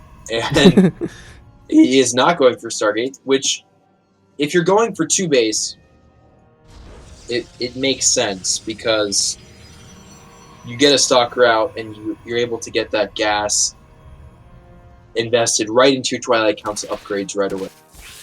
But it looks like Sue is in here with his Overlord and these Lings. He's going to get it scouted. Yeah, I think Puck is preoccupied with these two Adept Harass at the main base of Sue. So far, getting 3 drones, so nice. Actually loses one of the Adepts, unfortunately. But yes, nice drone kills. But not too bad, not too shabby from Sue as well, as he made enough links to deflect that. And yeah, Sue does go in with the Overlord, does scout the Twilight Council now. He should be a little bit suspicious that the Twilight Council isn't jiggling, isn't researching anything. So it possibly could signal DT. So maybe a DT double into double Archon or something like that. But as I look around, there's actually no robotics facility, so it looks like just a quick dirt here for Puck, and I'm not actually sure what that Twilight Council is for. Yeah, he's throwing down additional gates as well. He's going for charge, so it looks like we might be seeing some sort of charge build. Although it's certainly not a two-base committal. Although by the looks of it, he might have a hard time if Sue did choose to pressure that. It looks like not too many more. Excuse me. It looks like Sue just held down the Z key. He will be pressuring that third quite a bit, and there isn't a whole lot out yet for Puck to defend that. Getting sentries warped in now, so I think Sue is going to try to force his issue at this third base. Yeah, unfortunately for him, there's actually 3 sentries, so with some nice force field, he should be able to mitigate some of the damage here. Nice force field. Oh, almost got the sentry, but just barely survives.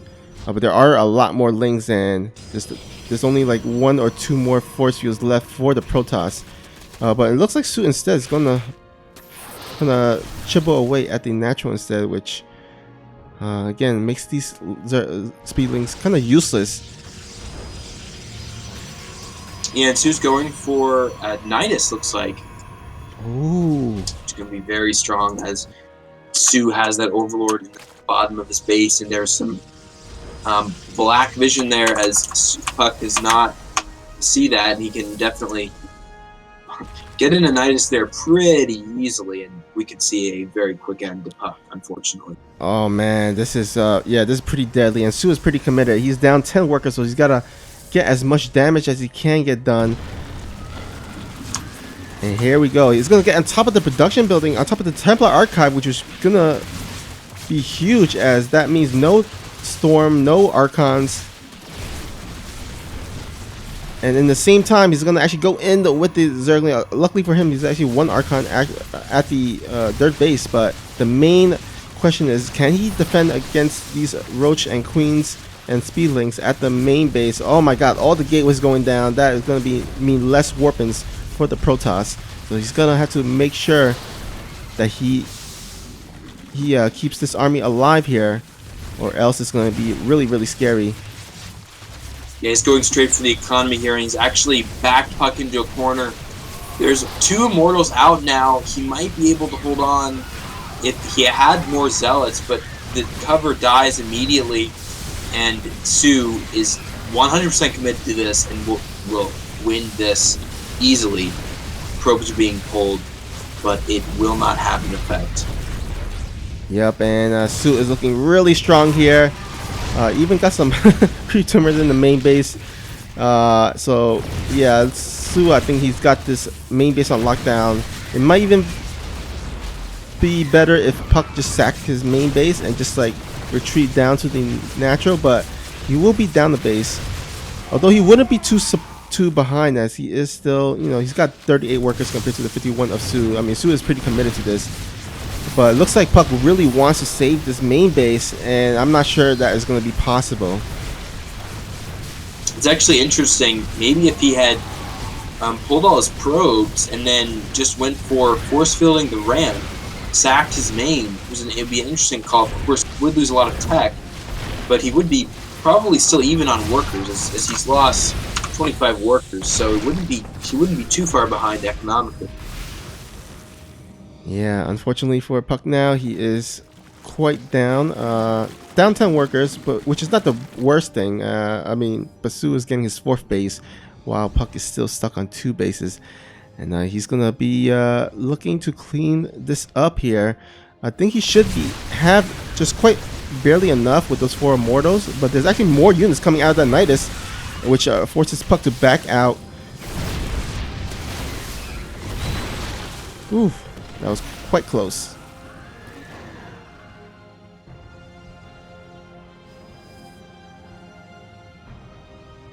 Yeah, gotta give it to Puck. He's sticking in there and certainly giving it his all. Can still trade semi-effectively with the Immortal Sentry combo. And if at any time Sue decides to retreat his units back into the Nidus Worm, he can actually go and morph into the 3rd base. But oh, a little bit kind of preoccupied and wasn't paying attention, but a few more units coming out of the Nidus Worm, and oh man, all these Immortals. Nice micro there with the Warp Prism, saving these injured Immortals, but at a certain point it's gonna be just too much, and there's no shield batteries to even recharge the shield. And now Sue is yeah, he's got that main base on lockdown and still attacking here at the 3rd. Yeah, I got another Nidus full of units. sniping these immortals at the third base. GG's called, and Sue takes the series 2-1. All right, so these first 2 series going all the way to the third game, which is pretty awesome. I mean, these players are putting quite the skills and the really nice games that they have presented to us. And now we are heading into our winners versus winners match, which will be, and I am pretty excited to say this, TY versus Sue. Oh, no, wait. No, Scarlett versus Sue, right? Yeah, Scarlett. Scarlett won the 2-1. So, yeah, Yes. Scarlett versus Sue. And, yeah, that will be quite the series there.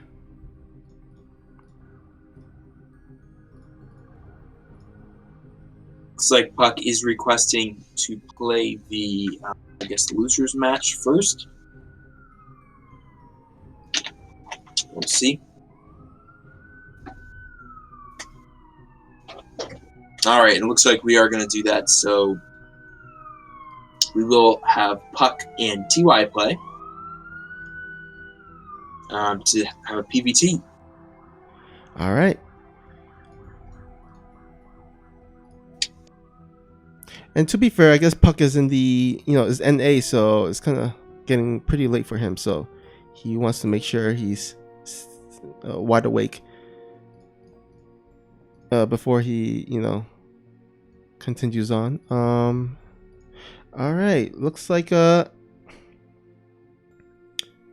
have been informed that we actually have a Matcherino donation. Let's go ahead and look here, and looks like Hicham, sorry if I butchered your name, Hicham with a nice $50 contribution to the prize pool. So thank you so much. That is really, really generous of you, and we definitely appreciate it. Yes, thank you, man. Appreciate it. Yeah, and actually, you know what? I'm just going to give a little shout out to some additional ones as well. Again, thank you all to who donated via the coupon codes.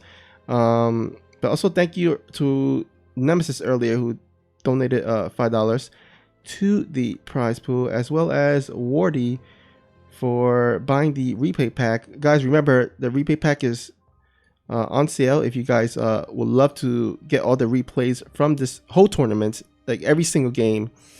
Just go to the marketplace, head on over to the Xmas Showdown entire replay pack, and you can buy it for $10.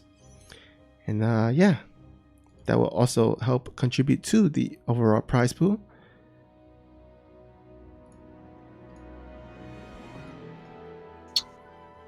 Looks like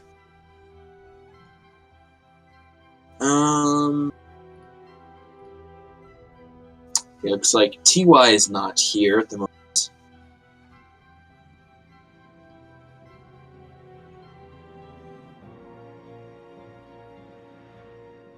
And we're just going to wait to see who we play first either way. If we do get to see Puck versus TY, it would be quite fun. Puck, known for Phoenix play in PvT.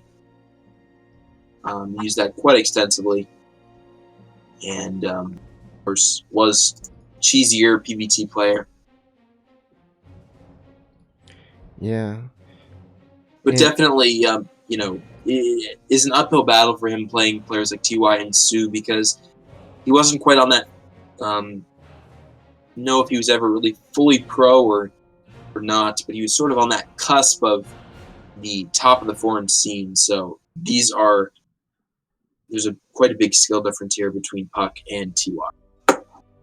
Yeah, I think on paper TY would definitely be the favorite heading into the game. But like we saw on the Puck versus Sue series, he did pull up an upset in game 1. So I mean, everything is possible. In the small, best of 3 series, I think a lot is more possible compared to, like, let's say a best of 5 or a best of 7 or a best of 9. Definitely. All right, I guess since we're waiting for these players to arrive, would like to give a shout out to one of our sponsors. Salad Chef. Guys, if you would like to earn some rewards, earn some money by just being idle, yes, that is right. You don't need to do anything. You just need to be idle. You can head on over to salad.io. It's basically an app that allows you to basically mine and, I guess in their terms, chop some salad and utilize your GPU during your idle time so that you can earn some money and rewards on the side. You can earn things such as Steam credits, some Amazon gift cards, Hulu, Netflix gift cards, all the goodies, even some peripherals and gears such as mouses and keyboards. And all you need to do, again, is be idle and let your GPU do the salad chopping. So you're interested, head on over once again to salad.io and check them out. Very cool.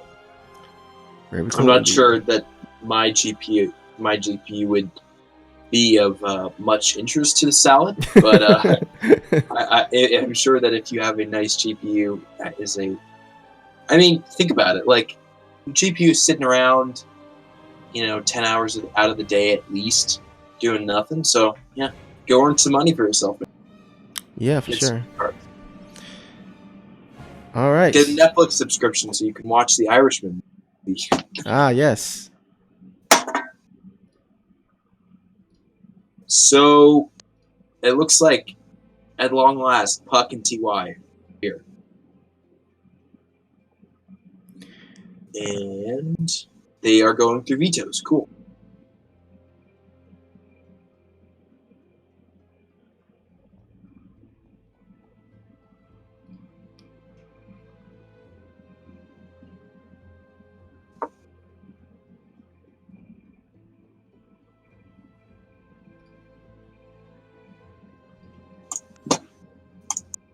Looks like most of our viewers are predominantly Korean, as we are, as referenced by the chat. And I was trying to. I pasted a couple of some of their messages into Google Translate. Didn't quite carry over, so I'm not totally sure what people are saying. But if there are people that understand English, thanks for watching. Appreciate it. Yeah, I think the event was scheduled at a time where I think we will try to get some of the, I guess, the NA viewers in, but also get our Korean viewers in as well. We both have this tournament does have a good, nice mixture of Korean and non-Korean players. So yeah, definitely great to see our Korean viewers show up. And here we go, first game of the losers versus losers series, which will be, I guess we should introduce our players before I kind of spoil that. All right. Speaking of that, in the bottom corner of the Mephron, hailing from the great United States of America as the Blue Protoss, it is Puck. And spawning at the top left corner of the map, we have our red Terran player. Unfortunately, he is recently teamless, but I'm sure he will get picked up very, very soon. It is TY. Oh wait, no, sorry, got the wrong name tag there. There we go, TY. There we go. All right.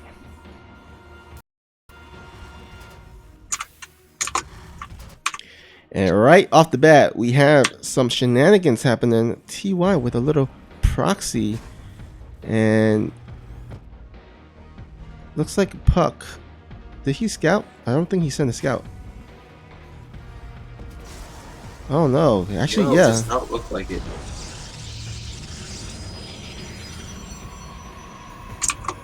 Yeah, I think he's just going for the core and gateway to block the Reaper off.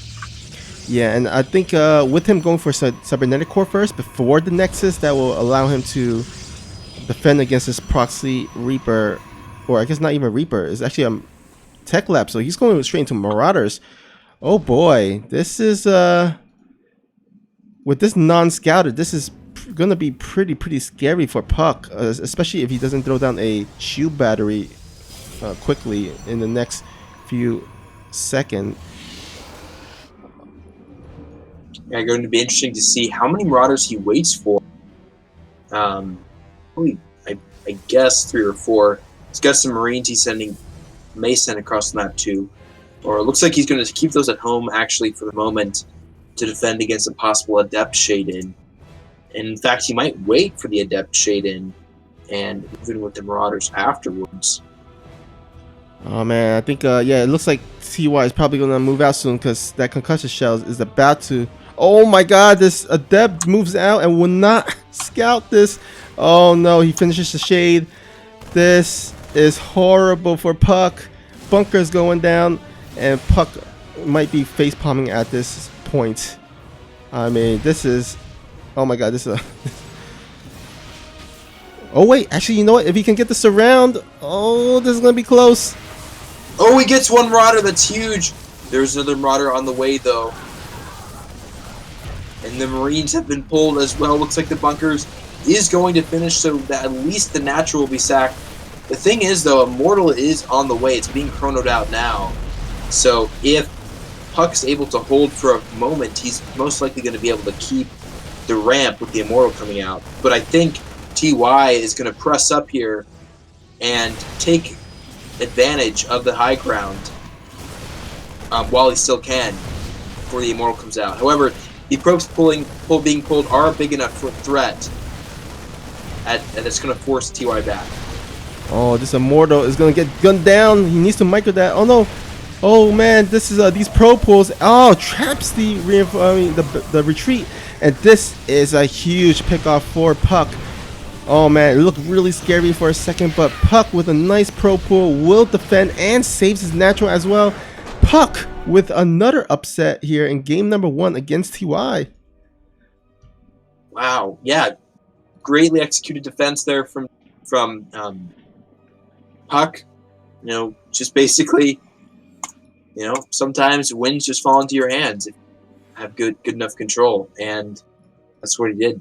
Pulled the probes, got a couple nice surrounds.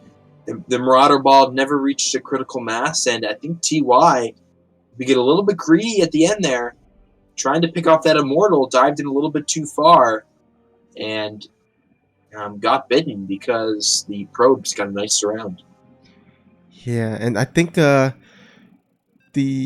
build order, as even though as riskier to go for, you know, the Nexus, despite with no scout, because he actually went for the faster, I guess the cybernetic core before the Nexus, that allowed him to actually tech to Robo a bit quicker, which means that he got his Immortal a bit quicker, which means he was able to defend. Because if he waited a bit longer, TY was about to get that bunker on the high ground finish. So I think with the faster cybernetic core, you know, it allowed Puck to just barely defend against that, and now he is up 1-0.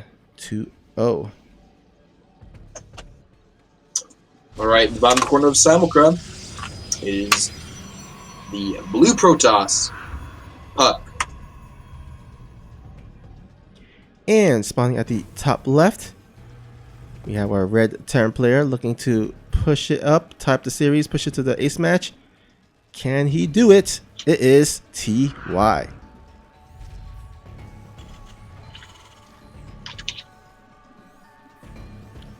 And TY, he is he's gonna go for it once again, and this time around he's getting 2 gases. So this is probably not the same build exactly.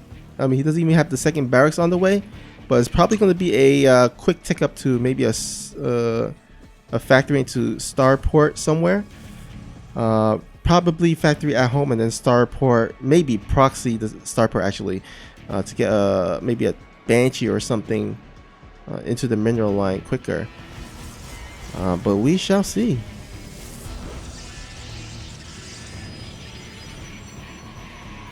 The Proxy Reaper going to float in here. A nice play from TY. Being a little bit aggressive. You know what would have been funny if the barracks actually floated into the main base. Yeah, I mean, with the Reaper, it's not a huge advantage in terms of time, but Could have produced a couple Marines, I guess. Factory started for TY as well. And like he's presuming, might be followed up by a fast starport as well. All right, one probe does go down. 2 probes, actually. Will he get a third? Pretty close to it there. Still 2 probes is a nice pickup from TY. There's also 2 Reapers, so potentially get some more. Stalker's being chronoed out, so once that Stalker's out, means the Reapers will shut down pretty hard. But still, 2 Reapers here, being annoying, and TY expanding himself, and TY is starting up his starport at home.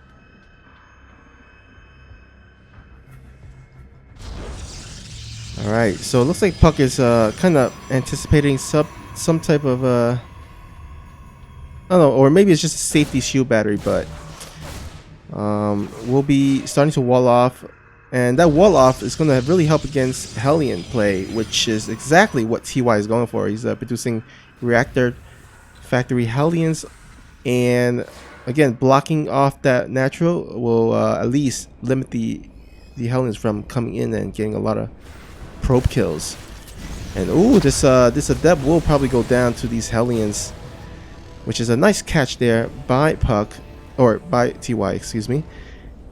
And looks like, yeah, Banshee, Cloak Banshee will be on the way.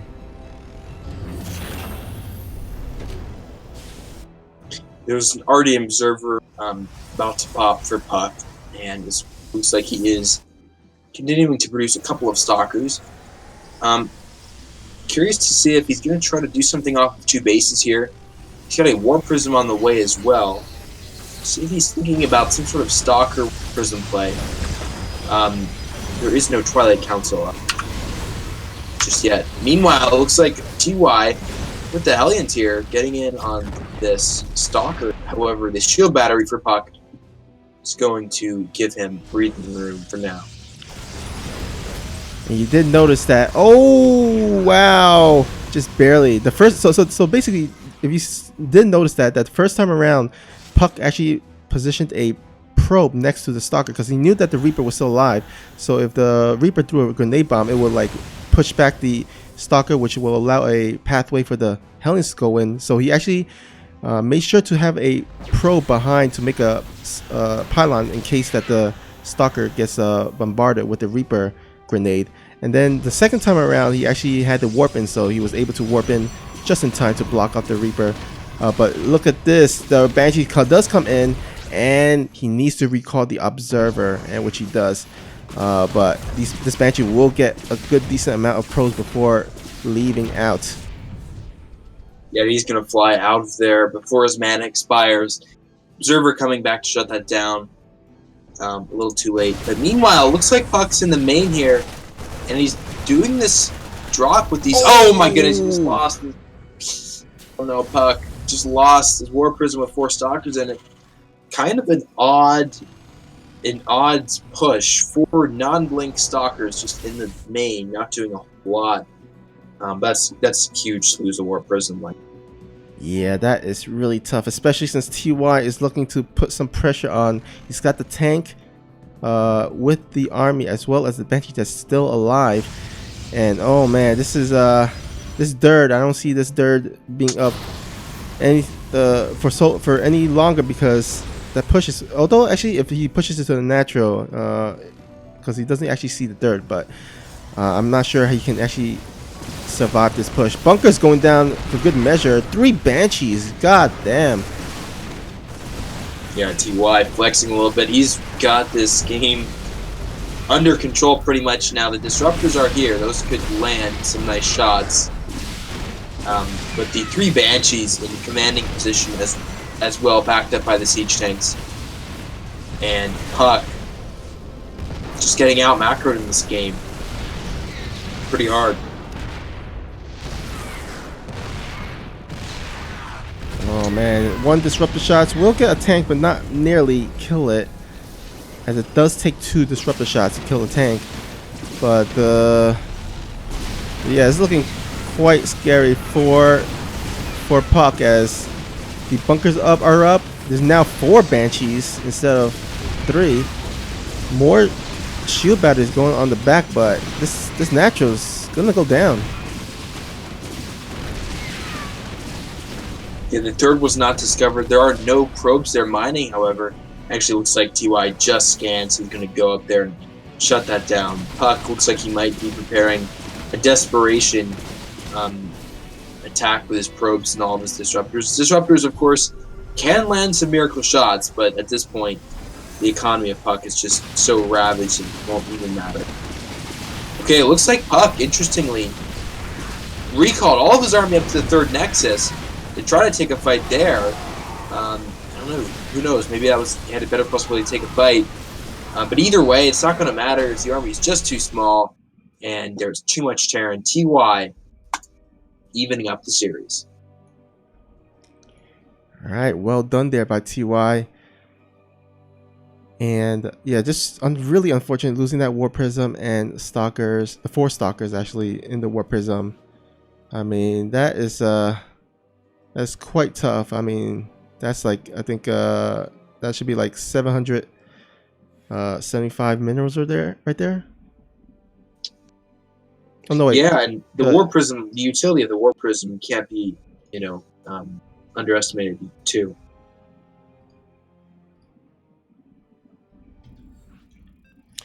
All right, so it's gonna come down to this last game number 3. Looks like our first 3 series has gone all the way to game number 3. So these players are playing their hearts out. So gotta clap and commend for them.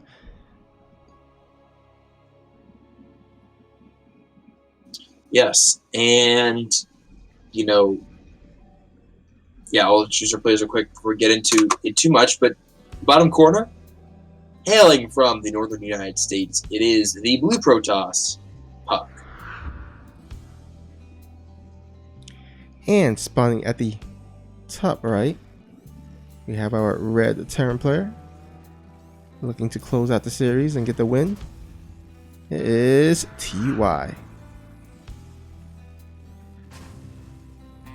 Now remember, oh sorry, go ahead. I was just going to say that I am thinking Puck. I'd like to see him pull out something weird, pull out something funky, because he is outmatched in the macro side quite a bit from these Korean players. So expecting and to see something pretty crazy out from him. Yeah, well, interesting to note is that from the first 2 games, TY did proxy barracks, but looks like this game he's actually decided not to do any proxy. He's gonna play a standard game. He's gonna try to rely on his skills, because I think on paper, I think it would favor TY more if it went to the later stages of the game than compared to like a quick risky early game proxy or something. But yeah, remember guys, this is the losers versus losers match, so whoever loses this game will get knocked out of the tournament. So both players definitely want to win this game and at least keep their tournament hopes alive. Absolutely, and Puck does have a full pylon here, hoping that it is something crazy. We'll have to see. The cyber core is not yet finished, but that was quite an early probe. Yeah, this is probably going to be a Stargate, and then I mean, I can't imagine it being anything else. Maybe a double robo, but yeah, Stargate. Go for a quick Oracle push, but it looks like Marines are out in the map trying to scout this. Will he scout this? So far, the rally point isn't there, but oh, looks like we got 1 Marine split off, and he will see it. Oh man, this is going to be a big, huge scout for TY. He can even possibly kill the pylon before the Stargate is done, or the Oracle gets out. Yeah, disastrous for Puck, as that pylon should go down well before that Oracle finishes. In fact, probably should see it cancel here. Hopefully. Oh, looks like it's going to finish. There's no chance that pylon is going to go down. Puck trying to save it, had an Oracle shading in here. Might get a Marine, but he's so far behind now that his Oracle isn't coming out, and he's invested into that Stargate. Looks like he's going to try to throw a pylon up to repower it. But yeah, but I think it's going to be futile because look at that, the Cyclone is about to be out of the factory, which will help deflect against any. Which I suppose is going to be an Orko from Puck. So I don't really see this doing too much damage. Actually, you know what? It looks like TY is he's gonna actually move out and possibly take down this pylon once again. Oh no, Puck is trying to chrono boost it out in time, but this pylon is gonna be under siege and will probably. Oh, actually, he does not go for it. It's gotta be. He's gonna go ahead and try to take these adepts out. These adepts are buying some time to at least get the first Oracle out. Oh man, TY's trying to get that pylon, but the Oracle does get out just in time, so at least he'll get at least one Oracle out in the field. Yeah, thankfully something just went right for Puck. He got the Oracle out, so that will give him something to defend because TY can push across the map right now with what he has and potentially end it if Puck doesn't get some defenses up soon. Puck did go for a third base, kind of a desperation play. He is so far behind. If he is able to hang on and pull it off, it could be quite good. But the push is coming for TY here now. He's got about 2-3 Cyclones on the map. Or is he just going to wait at home? Looks like he just pulled back, and he's going to just camp at home for now.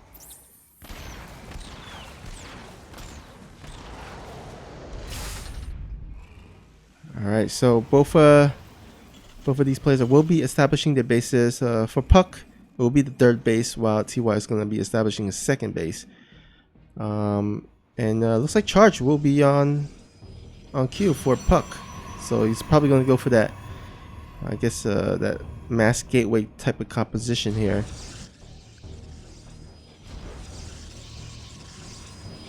Yeah, he's got his third base established, so if he does manage to hang on and take advantage of that, it could be quite good. I think TY really did let Puck off the hook here by not pushing across the map. With the army he had, even though it wasn't large, enough Cyclones and Marines would have been able to likely kill the small number of Stalkers that Puck had. And now he's pushing in, and it still might be, likely will be effective, as there's going to be 4 Cyclones. Oh no, Puck. 3 Cyclones and a tank. Yeah, oh Jesus, Puck let the tank positioning go down. Although it was pretty hard for him to see where the army was. But yeah, this is a really strong push, and all the gateway units just obliterated. Yeah, this is going to be it for Puck. Unfortunately, TY is killing too many probes. Puck desperately warping in some Zealots to try to get on top of the Cyclones. And he's going to get on top of 2 of them. Likely to. But he's moving back into the range of the tank fire. There's some nice ring around the rosy there by TY.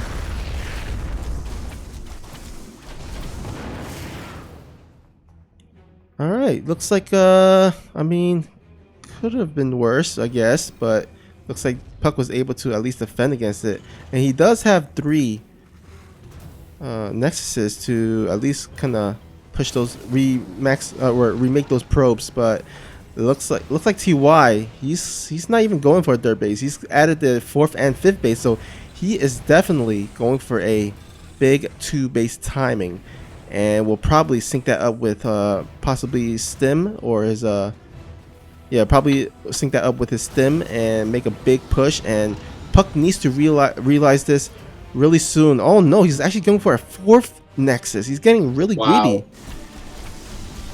Man. Yeah, I mean, I miscalled that. I thought that Puck was doing GG, but the Zealot warp in, he had enough money to continually warp in Zealots from the 3 base economy, so he was able to push that back. And TY still has a supply lead, but TY is leaning into the 2 base push heavily. So if in a miracle scenario Puck's able to defend against the push, he's going to have so much more money to reinforce than TY will. All right, the observer does catch the army, and he does see at least the, yeah, he does see the mass barracks. So, okay, Puck, he, even though he went a bit greedy with the fourth base, as long as he can just keep warping in units, he does have a lot of gateways. Luckily for him, he actually went for the mass gateway composition, so he's able to mass a lot of units at once. And he definitely needs to mass units very soon, as the army is about to push out. And combat shield is about to be done, as well as +1 weaponry. So these Bao units are going to be pretty strong, but as long as Puck can warp enough units, and oh, I like this. He's actually setting up a nice flank area at the side. So a group of zealots at the side of the Terran base, which will at least help decrease the amount of tank splash damage. So here we go. All right, this is the fight. Puck can warp in during this, and some zealots coming in from behind. Gonna get on top of the tanks. That is a brilliant move. And wow, Puck right now, with a 3-base economy, is looking pretty good. The bio's getting pretty clumped up by a lot of Archon shots. There's a lot of bio left, though. Yeah, I think TY has done this, but a great effort for Puck to try to win there. If he had perhaps like a storm there or a few more Archons, the splash might have been too much. Yeah, he just almost barely held, but just too much army, as well as I think the upgrade was in favor of TY as well there. So TY, nicely done, will win 2-1 and keep his tournament hopes alive. Unfortunately, Puck is eliminated, but really nice showing by Puck. Was able to get a few games here and there from really strong players. And to be honest, and you know, to be fair, he wasn't a really strong group. So really nice showing by Puck, and we thank him for showing up and participating in it. But yeah, TY will advance to the ace match here. All right, so next up we got a ZVZ Scarlett versus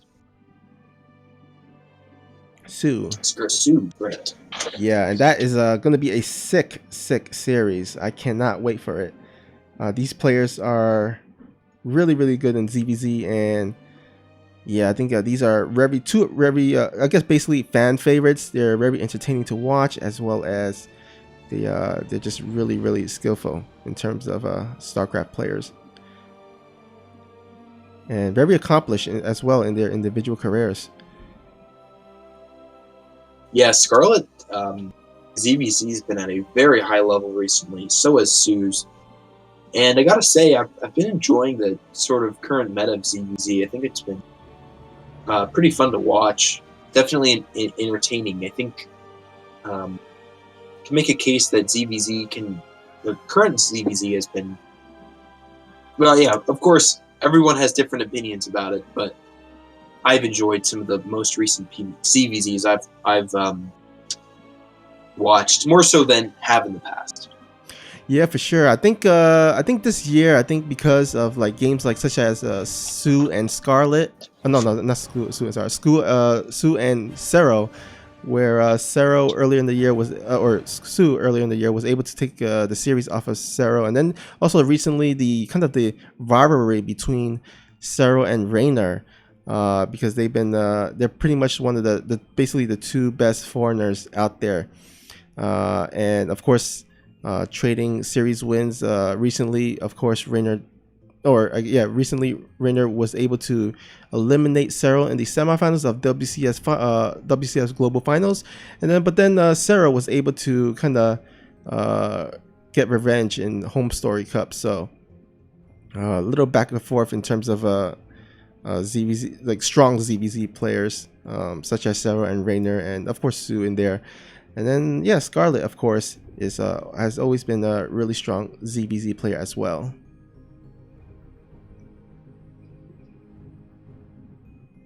Yes, looking forward to this match. Currently in the vetoes now. Yeah, it looks like both players will be doing their vetoes. So again, we'll go ahead and take a, let's say, 1 to 2 minute break here. You can stretch your legs, get your bathroom break and your snacks or drinks, and we shall be back in very shortly. So yeah, well, until then, we'll see you in a few.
All right, welcome back, guys.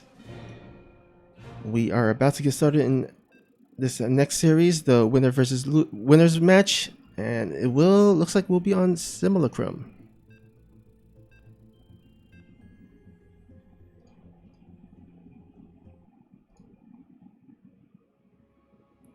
All right, Gorkanath, I'm gonna put you in the spot here. Who you got coming out of the series between these two monstrous players? You know, I'm gonna take Sue just because. Looks like we got a race check. I'm gonna take Sue just because I think Scarlett. You know, I think I just gotta favor the mechanics and the experience of Sue a little bit in this matchup.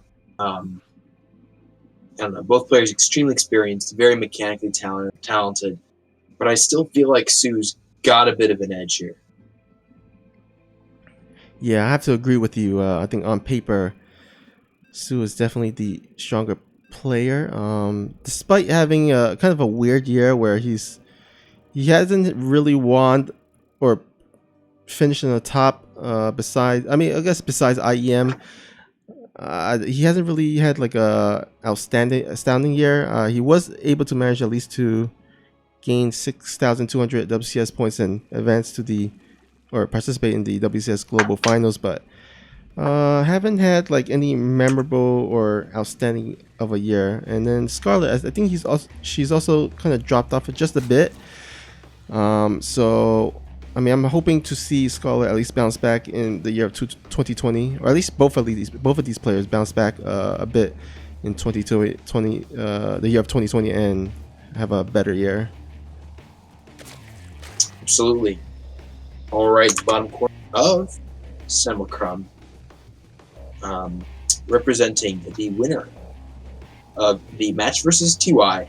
It is the Blue Zerg, hailing from Canada, Scarlett. All right, and in the top left we have our red Zerg player from Chivo SC. Is Sue.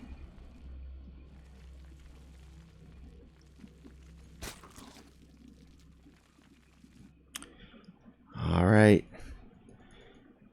So, ZVZ on Simulacrum. And so far, it looks like mirror matchup by both players. So, looks like a similar opening. We'll see if there's any deviation in the next few or so minutes here.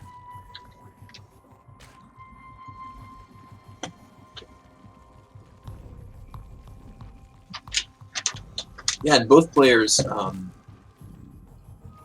course, in sort of how the meta has been evolving, sort of seemed like it used to be a lot more Ling fights earlier game. It's shifting, become a very common, macro late game style matchup with Nidus play mixed in as well, with Ravager Roach heavy games. And Sue and Scarlett, especially Scarlett, are very much known for that play style recently. Yeah, both players have really nice micro, so they're adequate in terms of Ling Bangling wars. But then also, I think Sue is also particularly he kind of leans more in favor of roaches. At least he has a lot more success in roach wars. But we shall see if either of these players stick with Ling Bangling Meta or maybe go into Roach and Ravagers or something. We have a little bit of a skirmish here at the middle, but nothing of big significance. And actually we already see a kind of a deviation between the two players. We see a really quick lair by Sue along with a wall off in the middle. So it looks like and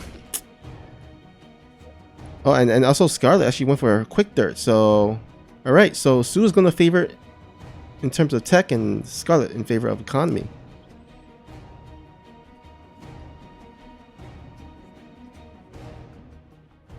Yeah, an interesting thing, Subocron, that third base is going to be pretty exposed for Scarlett. Is on the low ground and has several attacks leading towards it. So if Sue's going to exploit that, this could be a pretty good map for it. And especially as we get into the ZVZ matchup, I think the differences in the maps become even more important as the positioning battles go on. And nice small pickup, Scarlett just sniping a creature move from Sue. Yeah, that's a good point. Scarlett did take the base closer to his main base, which actually is closer to Sue's base as well. So, I mean, because he's going for a quick third base compared to Sue, and it takes faster to get from base to base. I would have actually loved Scarlett to see Scarlett take the 3 o'clock base, so it will take Sue a bit longer to reach his base with the roaches, because it seems like Sue is going for a +1 +1 speed roach attack, and it would take just a tad bit longer if Scarlett was had the third base at the 3 o'clock position compared to the one that he has now. We'll see if it actually hurts him later on, as actually both of them are going for roaches. Lair is quite behind for Scarlett, so he won't have the speed on the roaches. So in the meantime, he's trying to kind of keep Sue back with these speedlings instead. Yeah, and Scarlett up quite a bit in supply of some of that is workers, so seems like Sue's delays third has not worked out for him so far. He's pushing across the map, but the army supply favors Scarlett quite heavily. Yeah, it looks like the army supply is a tad bit better for Scarlett, although Sue is important to know. Sue does have the +1, so He is a bit, his roaches are a bit stronger, but I think it will be better for him to actually wait a bit and get his +1 air weapons as well as +1 armor, or no, +2 weapons and then +1 armor. And then I think his roaches would definitely be a lot stronger than Scarlet, especially since Scarlet, this layer was really late, so his upgrades are also late as well. +2 for Scarlett is started now. So there will be increasingly, it's getting smaller window of opportunity for Sue to attack with the upgrade lead, and that is dwindling. So I'm going to see here, but it looks like right now Scarlett in a pretty comfortable position. Yeah, Scarlet was able to get the faster dirt and has since then gotten away with it. So she is quite a bit ahead in terms of worker, 60 to 52. And since this is a mirror matchup, it's kind of even more devastating to be ahead by a decent amount in terms of worker. But yeah, it looks like the army supply is getting in favor of Scarlet quite a bit, although the upgrade for Sue is just about done. We'll see if the upgrades will play a major factor in the battle, but Sue will definitely, at least in my mind, have to attack really soon because he did invest in these upgrades and these the faster upgrades before, at least compared to Scarlet. All right, here we go. Sue is moving out across the map. +2, moments away from finishing. But he is down about 10 army supply. So we'll see. This is the fight. Scarlett's +2 is about halfway done. So she should really be trying to delay as long as possible until she gets +2.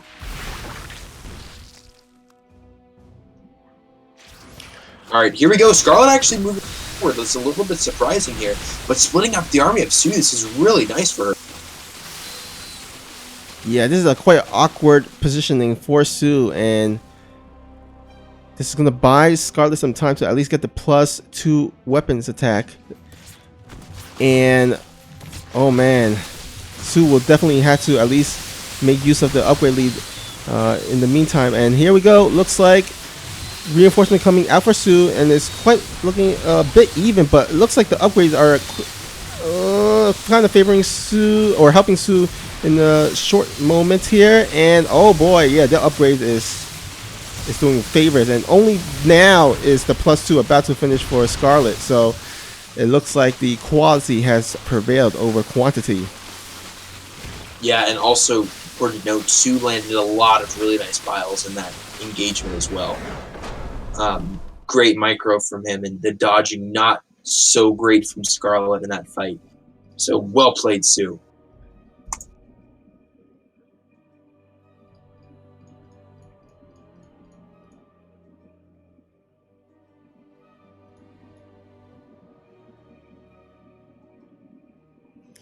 All right, just a really great timing attack by Sue, and he will be one game away from advancing to the group stage number 2. But of course, Scarlet will have something to say about that. And looks like their next map will be on Ephemeron.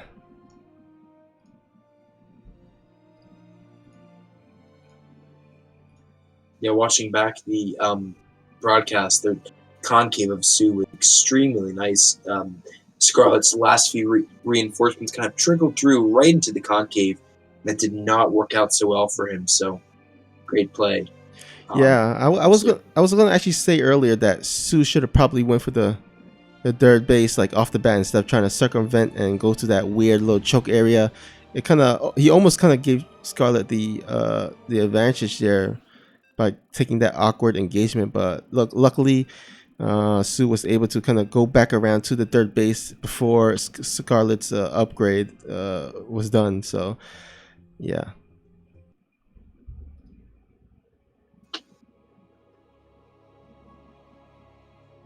Yeah, good stuff though. It's I'm a fan of roach battles. I think they're pretty fun to watch. Anyways, yeah. All right, in the bottom corner of Ephemeron, we have the red Zerg hailing from Canada. It is Scarlett.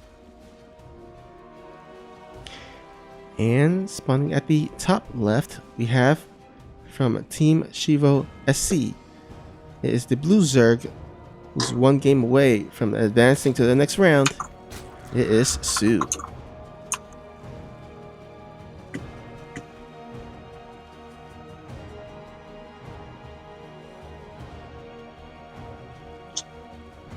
And yeah, initially, going back to that game, I thought that when Sue went initially up to that sort of the 3 o'clock base, that Scarlett had bought enough time yet before the upgrade kicked in. But those last few seconds were critical. And that's what we see in mirror matchups, of course, is that the difference in upgrades is so crucial to the outcome of fights that even 10 seconds in a fight with an upgrade lead in a mirror matchup can win you the game. Yeah, especially if you're going both both players going for like the same unit composition, then yeah, upgrades does play a really major part during engagements. And yeah, luckily for Sue, it worked out for him that last game. But this is a whole new game, and we'll see if either of them decides to change it up or just go stick with the same Roach Ravager.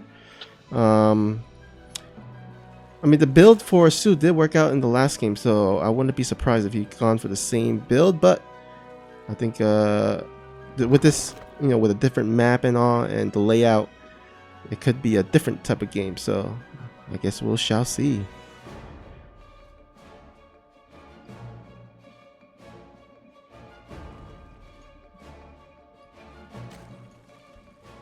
Looks like this game, Scarlett going for a bit of a faster speed comparison with Sue.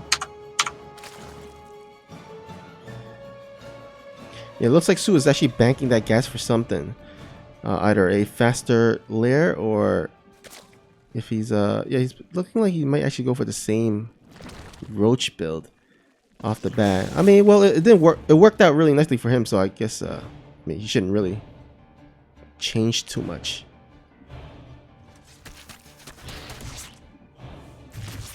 Yeah, Sue does follow up with the speed just a bit later than Scarlett. Other than that, both players in very common situations, and you're right, he is going for the very similar build to what he did last time, and the third for Scarlett is going down earlier versus the faster timing from Sue.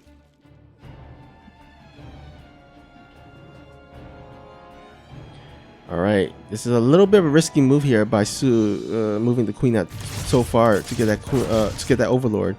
But he's got to be careful because the ling speed is done, and there are quite a number of lings out in the field. He does not want to get blocked. Oh, he just barely makes it through. There is one queen little trapped out there, but the scraggling lings in the back will doesn't get into. Oh, almost got there, almost got through, but he's gonna go ahead and focus fire on the evolution chamber. Dirt Queen from the main base will go ahead and try to help out, but a lot of lings lost to this, and I think Sue should be fine, at least for the meantime. Just needs to re-wall and start getting his dirt base here. Yeah, wondering if the investment from from Scarlett was even worth it, because look at the units lost. Yeah, she definitely lost more in terms of the investment to get that Evo chamber than she gained, and meanwhile Sue putting the pressure on the third base of Scarlett. Yeah, because Scarlett actually lost a lot of links to that pressure, Sue, it kind of forces Scarlett to remake or invest in a lot more links to defend against this. Oh man, roach getting, or two roaches getting picked off. So, and it looked like Sue had good numbers, but Scarlett just ate Sue alive there in that ling engagement, interestingly enough. yeah, Sue's base is a bit more behind than Scarlett, so he definitely didn't want to lose that fight, or at least try to trade a bit more efficiently. But anyhow, it looks like Sue is gonna go ahead and start getting his roach production up, getting his roach speed. But this time around, it looks like the upgrades. Oh, actually, you know what? Sue got the +1 upgrade already, so. But he did not. He hasn't started the +2 compared to last game where he started the +2 and the +1 armor. Oh no, yeah, the +1 armor. And then while Scarlett right now, she just finished her +1. So the upgrades are pretty even, and the upgrade advantage that Sue enjoyed the last game is not going to be here at game number 2. Yeah, looks like Sue hasn't even started +2 yet. It's lagging a bit behind. But just settling into a bit more of a normal game. Scarlett, of course, enjoys a very healthy worker lead, and Sue, it's kind of interesting because everything is going very similarly to what we saw last game. He's amping up the roach production. He's going to have a lead, but he's not going for the upgrades behind it, which is interesting. Yeah, this time around, Scarlett with the faster +2, and I think she wait. Did she just? Yeah, I think she just canceled it because she just saw that the roach attack is commencing. She needs to get the gas for a bit more roaches. She just needs to defend because she is well ahead in terms of the worker count, but the army is well ahead for Sue. Interesting, a spine crawler finishing. Could that turn the tide? Perhaps. Queen's going down, but the reinforcing roaches of Scarlett are putting in work right now. And that spine crawler as well, getting some nice damage on these roaches for Sue. Roach for Sue still getting a lot of damage, but I don't think he's going to be able to truly break through here. Yeah, I might need to pull some workers for this, but I think Scarlett will just barely have enough. And as long as she holds, I mean, she is up 11 workers, so, or 12 workers rather, and Sue trying to get as much done, but it looks like, yeah, there's just too much roaches here for Scarlett, and Scarlett with what seemed to be a quite scary push from Sue does get defended by Scarlett, and I think, like you said, that the spine crawler was really, really helpful there.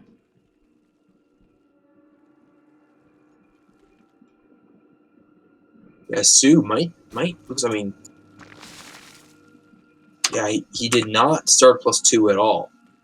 And now is +2, yeah, okay. +2 is still a bit of a ways off. Did she? Yeah, she canceled it, right?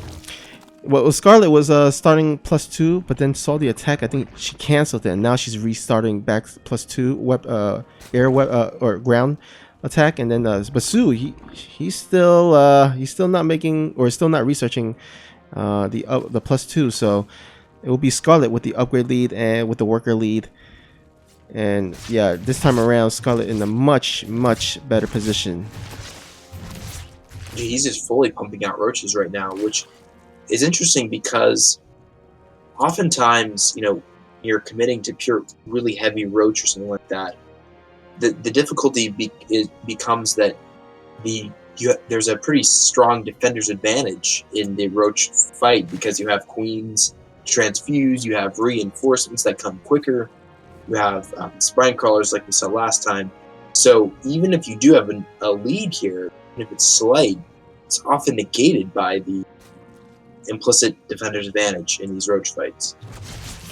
Ooh, I like this. Sue trying to break off into a little bit of a flank, but oh no, Scarlett is actually engaging Sue's half of the army before the rest of the flank can arrive. So, I mean, he does have the flank, but it was a little bit sloppy and a little bit off time. And I think Sue should be able to hold no problem. Yes, Scarlett took that fight nicely, and I think Sue in a very bad position right now. Yeah, he's down like a 30 overall supply, and I think Scarlett can just go ahead and take the 4th base without any worries. And oh, looks like GG's. Sue is gonna tap out, and it seems like our first 4 series is headed to game number 3. Yeah, man. I am getting quite tired, so gotta say, it has gone long. And of course, we've got another series after this, final series. Yeah, whoever wins this, or actually whoever loses this series, will go have to face down. We'll have to go down to the ace match and face TY, which is no small feat. It's going to be quite difficult, but whoever wins this one will advance and feel safe. And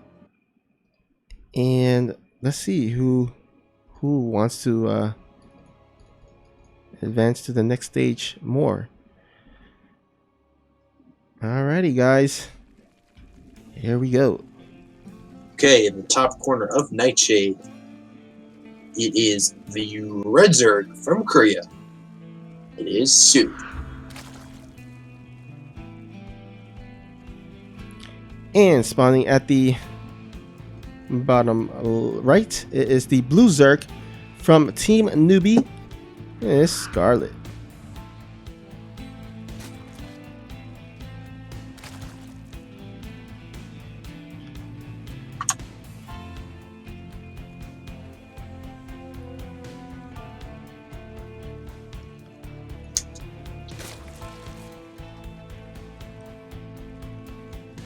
Alright, so I did predict Sue to win out of the contest between these two amazing ZVZ players. And I think Sue can. Of course, he can win. Interesting, he had a very well executed play in game 1, and it worked.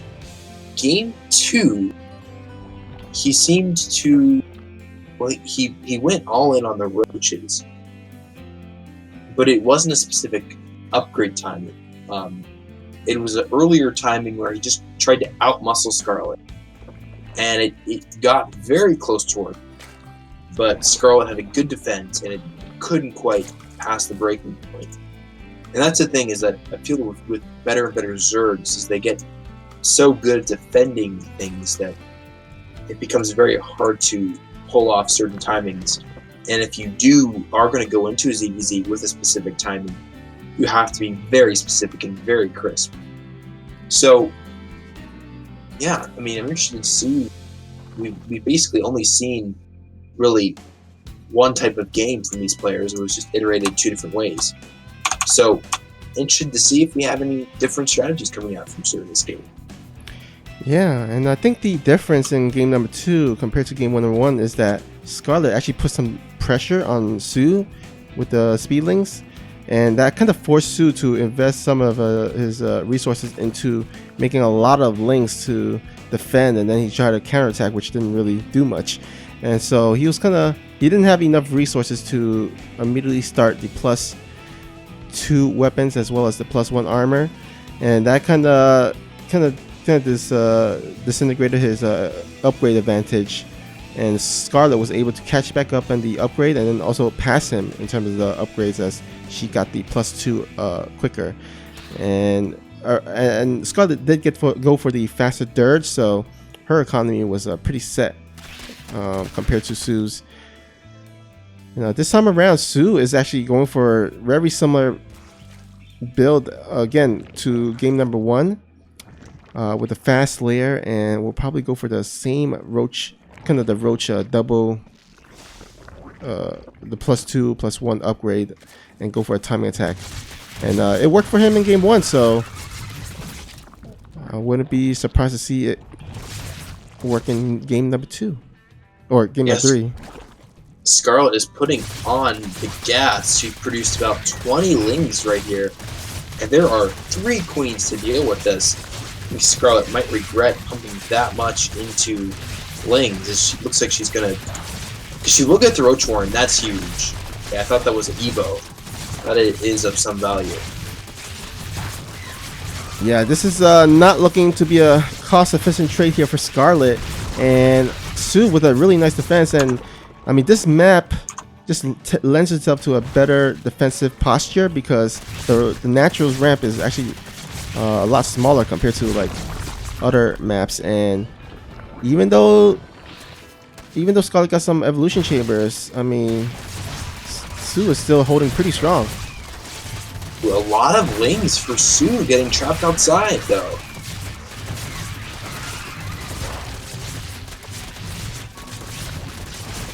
Queens wailing away on the lings. This is a full-on investment from Scarlett. Yet Scarlett is committing here. Oh, wow. Lings get through. Yeah. Sue was just about to turn the tide on that fight. And Scarlett's going to GG out. Yeah, a little bit anticlimactic, but Sue just with a solid hold. It seemed like Scarlett was about to bust through at the end, but I think the kind of the momentum just died down, and I think Scarlett knew that that was pretty much it. I mean, Sue, he had the Roach Warren up, even was teching to Spire. He was actually confident enough that he just went to Spire right after the lair was done and after planting down the Roach Warren. So even if Sue lost a little bit of drones, I think Sue would have held, and then he would have probably teched up, or would have been really ahead in terms of tech, and that would have probably been GG as the game went on. So nicely done there by Sue, and he will be the first player out of Group B to advance to the next round. However, it's not over for Scarlett yet. He has one more match left against TY, so that is going to be a sick series. Yes, everything rests on that. Winner will advance, loser will go home. And congratulations to Sue as well. Definitely deserved it with some strong ZVT and then, excuse me, ZVP and then ZVZ. So Scarlett versus TY is going to be a rematch of the very first series we watched, which is going to be fun to see that come full circle.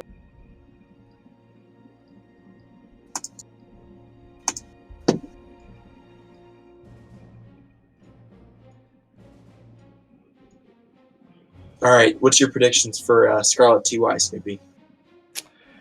Let's see here. You know what? I was gonna go with I went with TY in the first series because they played in the first series. There was a first match of the night, but Scarlett surprisingly actually got the 2-1 lead, or got the 2-1 win. So it is really tough to say, but I'm still gonna go with TY here. I think after losing that first series against Scarlett, I think he will kind of bounce back and probably get his revenge here. How about you? What do you think? Yeah, I think I would go with TY as well. I think it's very close, but Scarlett just lost to Sue. Could potentially be on a little bit upset after that. I'm not sure how tilted exactly she gets, but and I feel like TY is just so strong. Yeah, I'm gonna go with TY, and they'll think Scarlett certainly can win. I think if TY plays a standard game, then he'll beat Scarlett in a close series. I think if he tries and branches out to do something crazy, like we saw he did in Game 1 versus Puck, then the momentum could shift to Scarlett. But if he sticks to what he's good at, then he could do really well. Yeah, I think if the game is goes weird, kind of weird in a way, it'll probably favor Scarlett because I think she's inept to those situations. But if it goes to the macro, like a standard macro game, I think it will probably favor TY a bit more, just because I think his overall game is a bit ahead. But Scarlett, in match one, Scarlett definitely proving that she can take the series off of TY. So anything goes, and this should be a great rematch. I'm excited. Absolutely, and we are just waiting for Scarlett to change her race to Zerg as we get in. Here we go. And yeah, it's going to be exciting. TY, we could see proxies right off the bat. I would not be surprised to see proxies game one. Sort of set the tone, try to make something happen.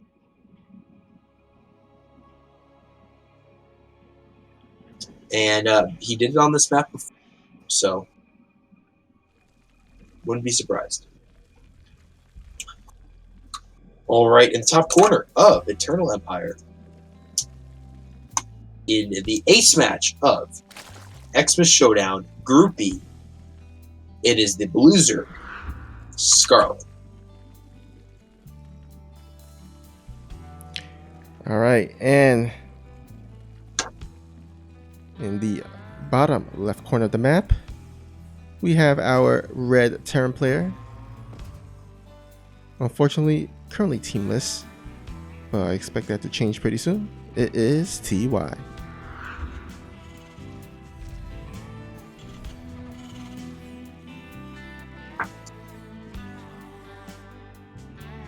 So no proxies so far from TY. Just standard play from him.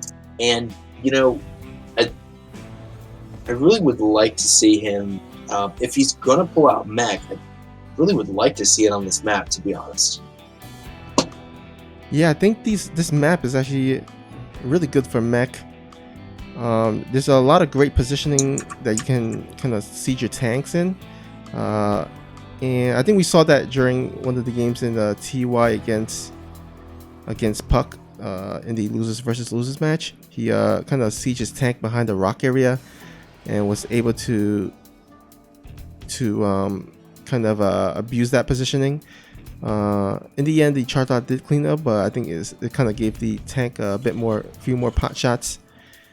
So I would love to see TY go for mech, but he is strong in terms of bio tank play as well. So he could definitely go either way.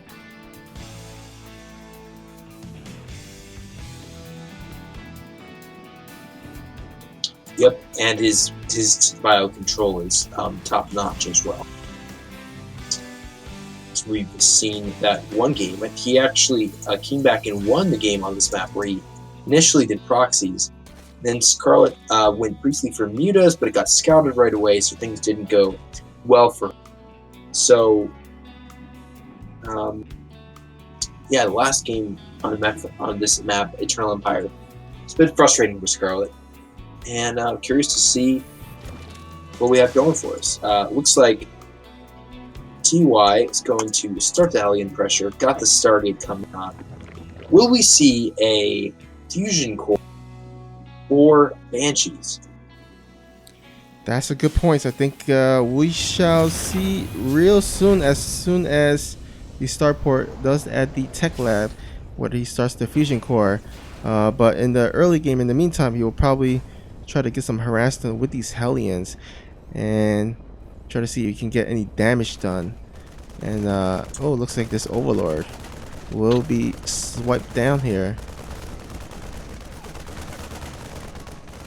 And with that floating barracks, that signals to me that he's probably going to go mech. And there we go, the Fusion Core has been plotted down.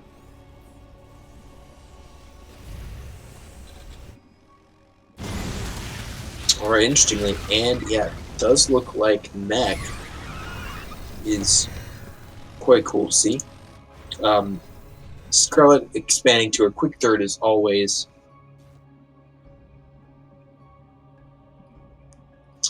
So, yeah.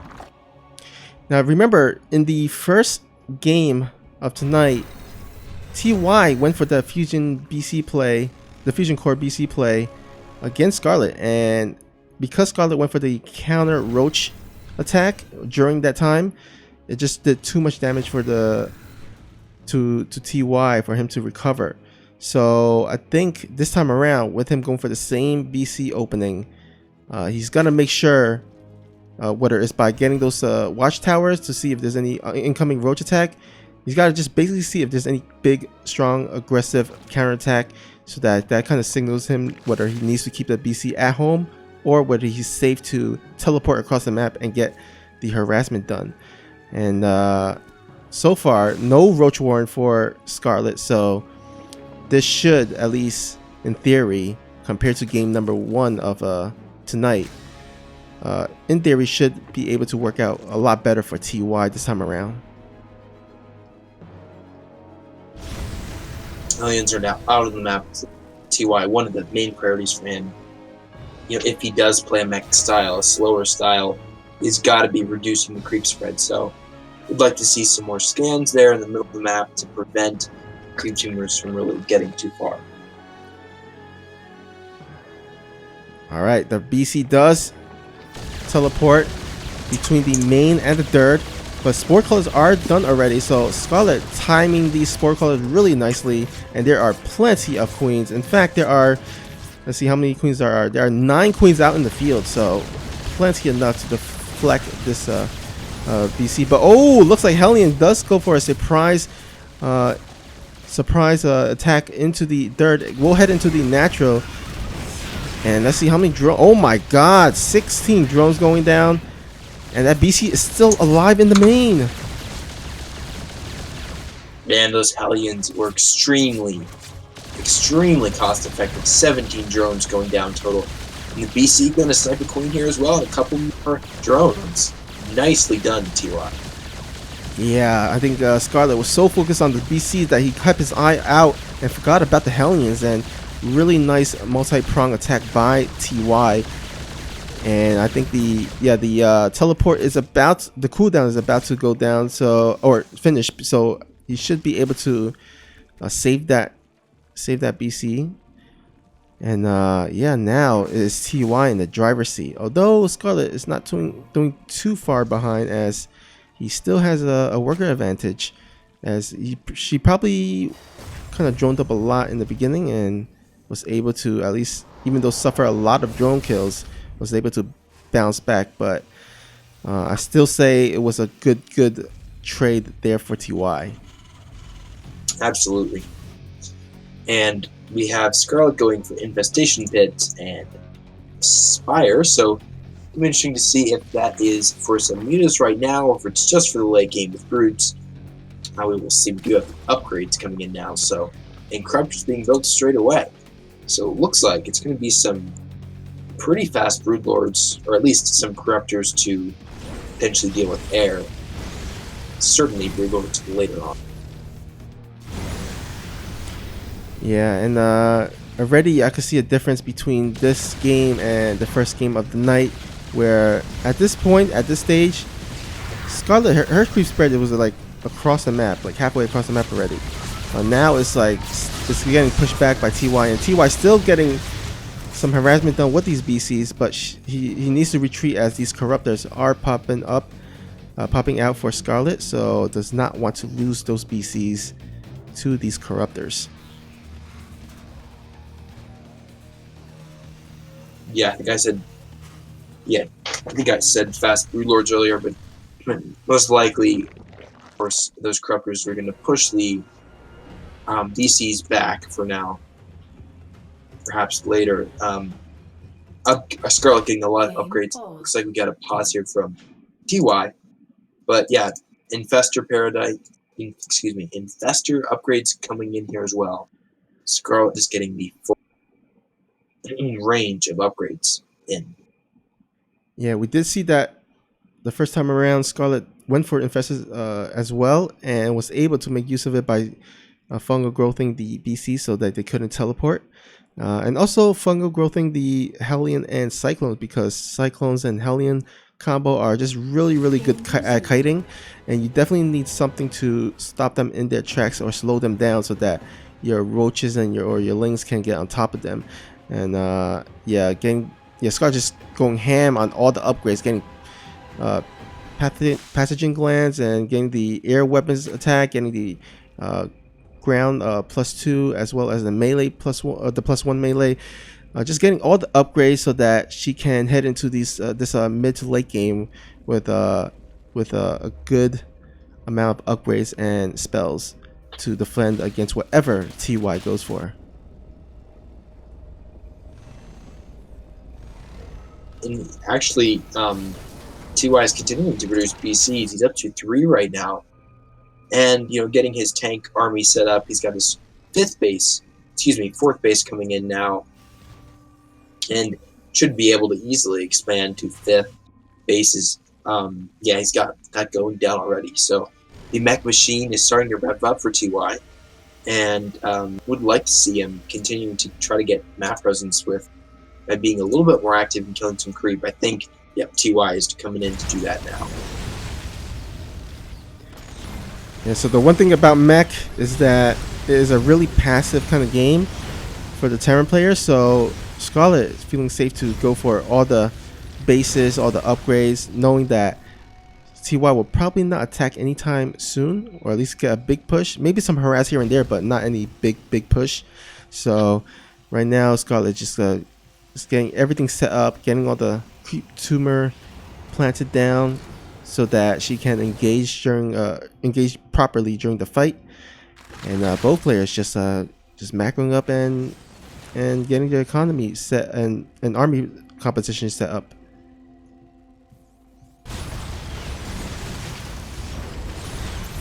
Oh, getting all these infestors. Yeah, that's a big loss for Scarlett. Just lost about 4 to 5 full mana infestors. That's got to be tilting for Scarlett right now. Oh man, these Hellions and Cyclone can kite for days with no infestors. There's only one infestors left, and it doesn't really quite have a good amount of energy left. Oh man, this might be the blunder that TY needed to kind of break through, and Scarlett trying to hang on for dear life. Got a bunch of roaches, but can she clean this army up? It's gonna be close. Yeah, I think in turn it was TY the one that overextended quite a bit there. He got out way ahead of his tanks, and this wave of roaches definitely pushed TY back. Scarlett has quite a supply lead. Yeah, but TY did clean up the remaining corruptors, so that was going to force Scarlett to remake those. And oh, actually, you know what? Possibly. Oh, nice fungo and corrosive bile combo there. If TY does focus fire on the hatchery, oh, does not actually get it quite with that Yamato cannon, but nice transfuse there by Scarlett, and Hellions running into the natural. Scarlett getting drone kills. Nice damage being done. Scarlett is max, and TY is only a 160 supply right now. I think TY's economy is okay. He's expanding again now. Never really got that 5th base established. Some lings prevented that. That's going to go up now, but TY actually might be at risk of losing his 4th here if he's not careful, because the Ravagers are going to swing around and get the high ground. Yeah, looks like unfortunately TY didn't get the other watchtower, so there was no vision of this. He probably would have served him to actually make some sensor towers, at least for the right side of the map, because he does have the watchtower on the left side. But with these cyclones, I think he should be able to kite. There's no infestors to lock these down, so these roaches and ravagers will have to retreat.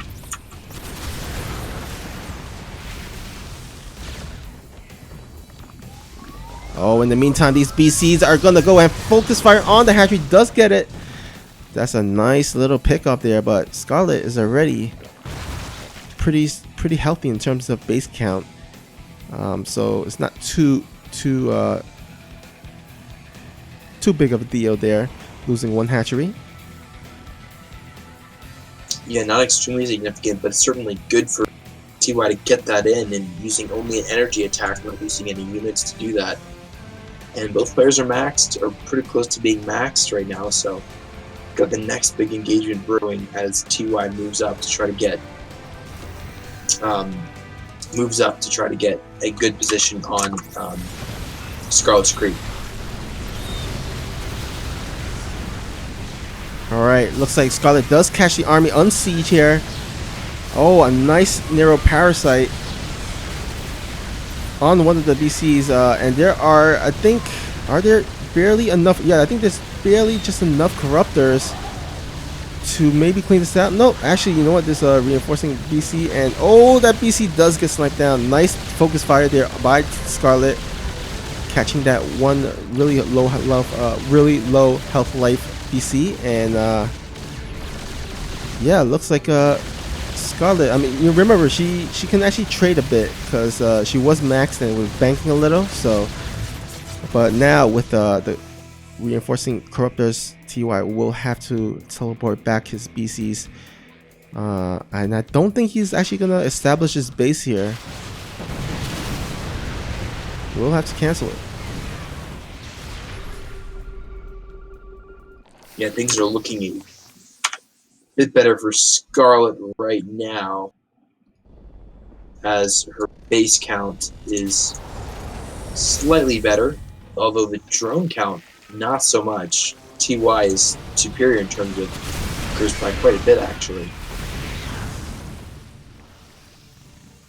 All right, I feel like this is heading into the late game. I think this is our longest game of the night, actually, and it's becoming an epic one as both players are like kind of almost gotten all the bases thus far. There's only 2 at the right side, the lower right side, that's still left over, but pretty much all the other bases have been taken. And do we have a greater spire? I think we have a greater spire, right? Yeah, we do have a greater spire, so those corruptors can definitely turn into brood lords at any time. But it looks like Scarlett is actually sticking with Roach, Baneling, and Infestors for the meantime, and then actually she's transitioning into, I guess, 16-minute Swarm Host with the Nidus Worm. At this point in the game, Swarm Hosts can become really effective. They can, of course, split the Terran up and provide those free units when economy starts to become a big deal. And TY is just parking sort of at this 9 o'clock base position. Scarlett wisely not going to attack into that position, but the battle cruisers are moving out south, and I'm guessing that they might want to. Where do they warp? They just warp home. Yeah, they warp back home. Yeah, it was getting scary because the infestors were coming over. If the infestors were did fungal growth them or narrow them, then those BCs would have all been dead because there were so many corruptors. But looks like Swarmos will release their locusts. Not enough though. And TY will be able to manage to push this back and clean up that Nidus Worm. Scarlett took some pretty fat losses on all of her Ravagers. The Corruptor field is pretty strong though. Yeah, this has been such an insane game. So much back and forth. Oh, nice fungal there by Scarlett. We'll catch the bulk of the Hellion as well as some of the battle cruisers. And now TY is actually, you know, with mech, you can actually throw away a bit of Hellions. They're not the most important units. It's the gas units that are important, such as the tanks, such as the battle cruisers, such as the doors. So just gotta make sure, you know, to not throw them away and kind of trade inefficiently with those gas units. But looks like they're in a standstill. Both of them are kind of just like positioning, and slowly but surely TY is kind of moving forward his tank and try to establish this bottom base here. Yeah, Scarlett's bank is starting to get very impressive though. Something to keep an eye on as we get later and later.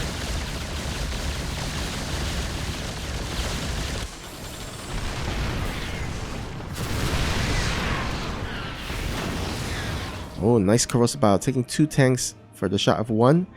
But because of this tank positioning, the battlecruisers were able to segment off and go into the north side, the left north side, to take out that base.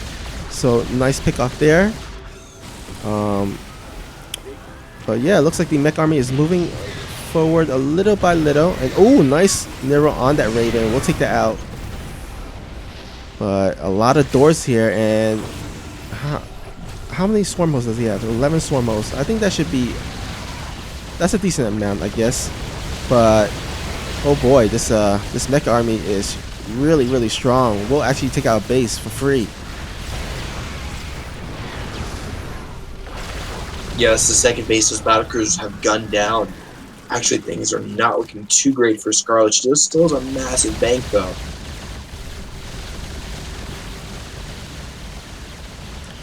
Ooh, I think TY might have overextended with these BCs. It does get fungled. All these corruptors are going to take out the all of the BCs. The locusts will go on top of these Thors as well as these Roach and Ravagers. And oh my god, the bulk of TY's mech army has been destroyed. Now he's only down to 3 tanks and 3 Thors. That should be enough to at least push Scarlett back, but she has a huge bank. Look at the bank of Scarlett.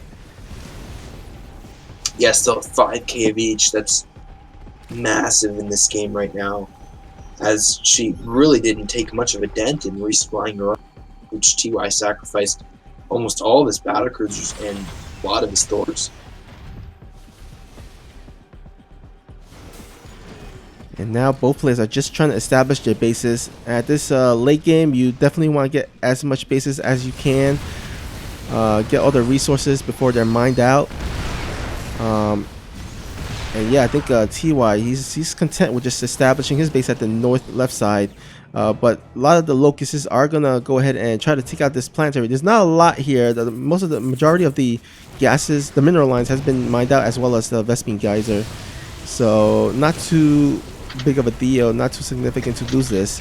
But it looks like TY is making his headway into the north side, trying to possibly take down this base, which is actually really low in health, as I think the Vipers consumed their energy there or something. But looks like some Queens were here to transfuse. Ooh, nice fungal there, nice corrosive bow, take out one of the doors, and the other, I guess the majority of the remaining swarm hosts will go ahead and retreat back here to defend. Some locusts will help with that.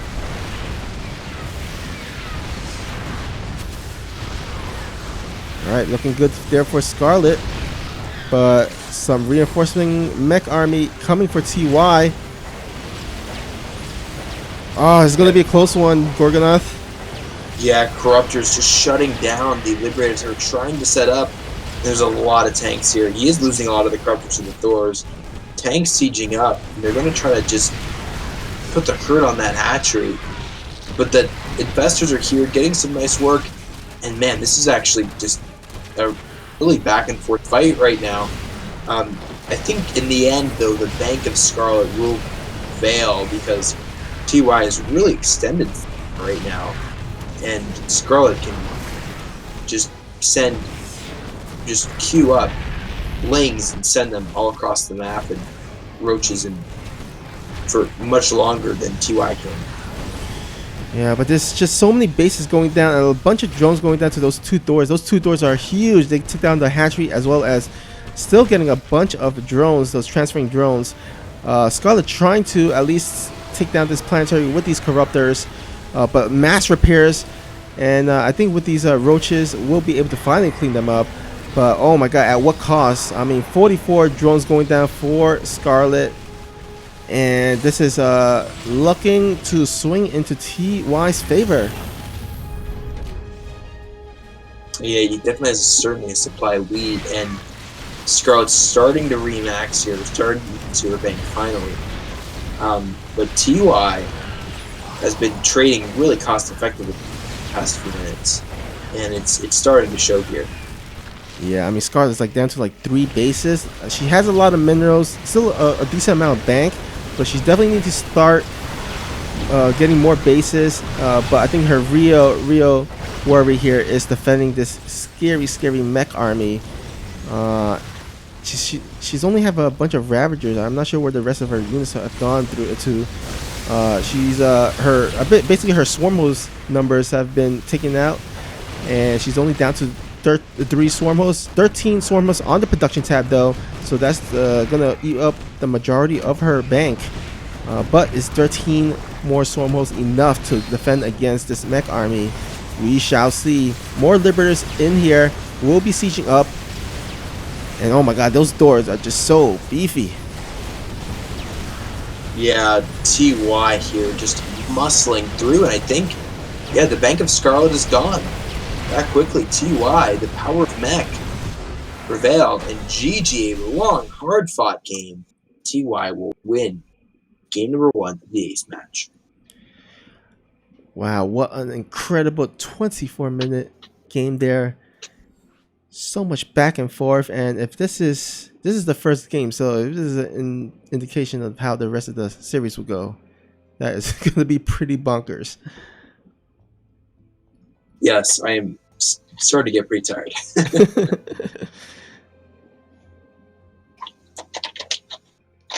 Okay. All right, looks like we're about to head into our game number 2, guys. Who you got in this winning this second game? Do you think Scarlett will close it or will tie up the series and send it to the A's match, or do you think TY will close it out and be the second player to advance to the round of 8? We would love to see your predictions down. Write it down in the chat. And here we go. And before we actually get into this next game, I just want to give a shout out quickly to one of our sponsors, GameStop. Guys, they have a great trade-in program. If you have any old games, old consoles, old cell phones that you want to trade in for some store credits or for some cash, you can do so at GameStop, at their local stores or online. And yeah, you can trade them in and get some new games, new consoles, and that's a great program that GameStop provides. So if you want to learn more, head on over to GameStop.com and check it out. All right, let's go ahead and begin this game number 2. In the top corner of the Mefron, game number 2 of Group B Ace Match. It is the Blue Zerg, Scarlett. And spawning at the bottom right with an impressive Game 1 win, looking to close out the series. Can he do it? It is TY.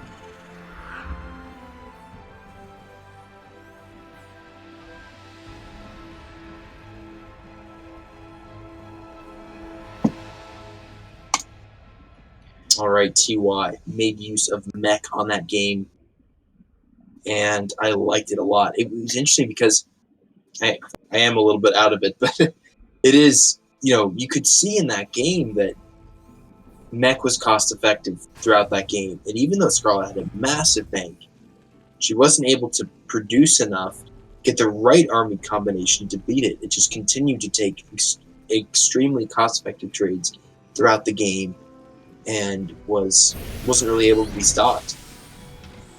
So I wouldn't be surprised if we see a switch up here and TY go for bio, because I think it's a little bit more suitable to the map. I think because this map's a little bit smaller, going mech right out of the gate could be a little bit risky. We'll see. Yeah, but ooh, it looks like Scarlett's going for one of the trickier plays. She actually went for a faster spawning pool, getting the 6 initial links. Did actually bypass it, going to the left side, the bottom left side.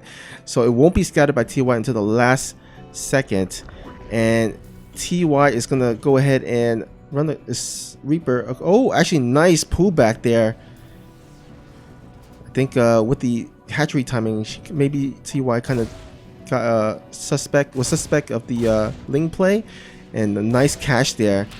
Will be able to at least thwart these Lings back and let the CC complete. Oh, actually, you know what? The CC is now being made at the high ground, so I guess never mind. I guess. Oh, actually, gotta be careful. The speed Lings, or the Ling speed, has just finished.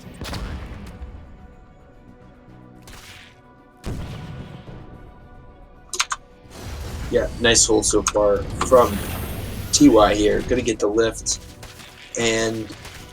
or excuse me, actually no, the Reaper went down. The Hellion's out, so it's gonna shut this down for now. A good thing that the CC was put on the high ground. It's good to see that being safe.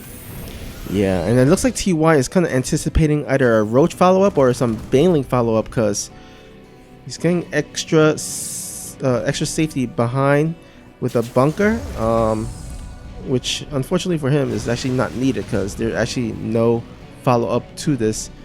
But he just wants to be safe rather than sorry.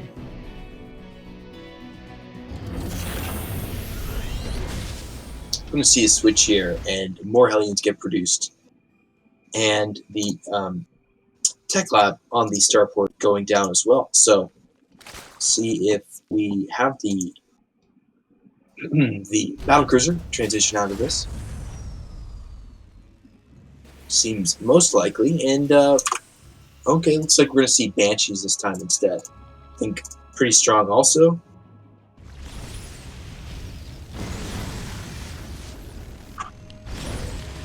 Yeah, the good thing about the tech lab on the starport is that it's pretty versatile. You could either go for a Banshee, you could even go for Raven, or you can actually tech back straight into BC. So a lot of options for the Terran, but it's up to the Zerg to actually scout this.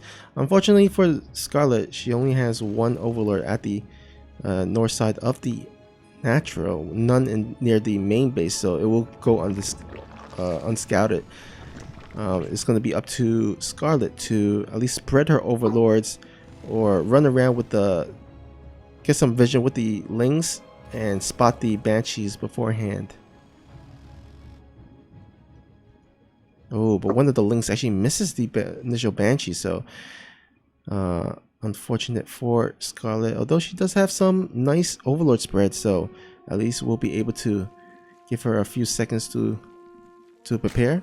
But at the same time, a few Hellions and Marines here actually putting some pressure. Yeah, this is something we saw last game. We'll see if it's as effective, but the Hellbats are charging up here, getting on top of those queens. Actually missed some of the transfuses. There was mana for transfuse, but it was missed. In fact, the Banshee here getting on top of the queens. This is really nice play from TY. The Overseer is not here yet, but the Banshee is working on these queens. It looks like the transfuses have been really good so far for Scarlett, and she's going to escape, well, she's going to escape with maybe one of these queens. Yeah, late was kind of late, so the Overseer just right now morphing in, but some good damage done by TY, but it wasn't enough. I think TY probably would have wanted a bit more damage, economic damage with these Hellbats and the Banshees, but I mean, got to give it to Scarlett for macroing really well despite the pressure. Yeah, Scarlett handled that really well, and wasn't the greatest of angles either, just kind of attacking up the hill there. But it was, I like the idea. Ooh, 10 drones going down and counting. We saw this last game where TY got some drone kills, and man, that's a good way to start the game off right. Funnily enough, after losing 14 drones, Scarlett still hitting the worker count. So she's been busting those drones out of those hatcheries like a beast. And now, but oh, looks like TY has actually been making non-stop Banshees. Got 3 on the way, so these 3s can actually even up the worker count. That is pretty scary. Of course, 2 Banshees does one-shot drones, so 3 can definitely get a good amount. And so far, getting 4 nice drones.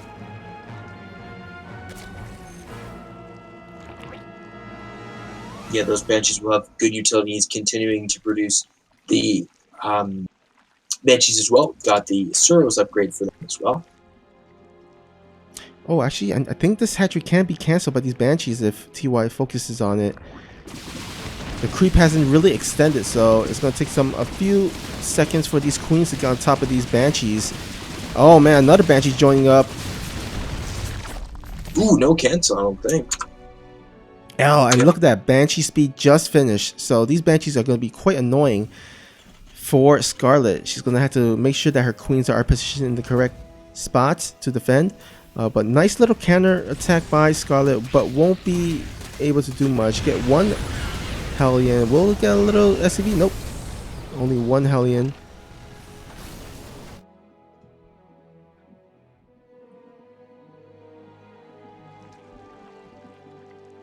Alright, got a lot of Banshees out right now. See those move across the map and what they can get done. They could fly into the Natural, get a lot of kills there. We'll see. Banshee speed, they are so fast. don't really like engaging the main ball of queens. I don't think that's the best decision. Anyways, he's moving up with the Hellions here, getting out two of those queens. Nice pickup. Oh, actually the natural is just wide open. Scarlett with the open door policy. Oh my goodness.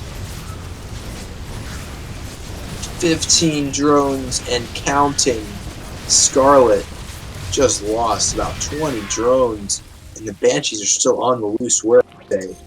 Okay, looks like they're parked. They're flying to the location. Getting a lot of creep tumor damage.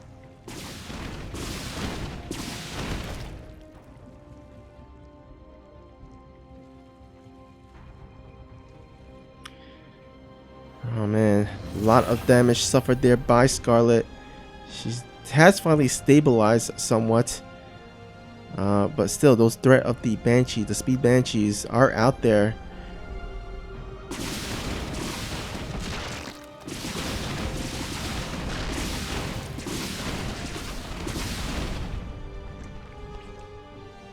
And they're getting a lot of creep damage. It looks like Scarlett's committing to a swarm host play right now. Yeah, she's gonna actually go for that swarm host Nidus worm. And oh, funny enough, the Nidus actually goes down right next to the newly fresh base here, but TY does spot that quickly and will snipe it off in time.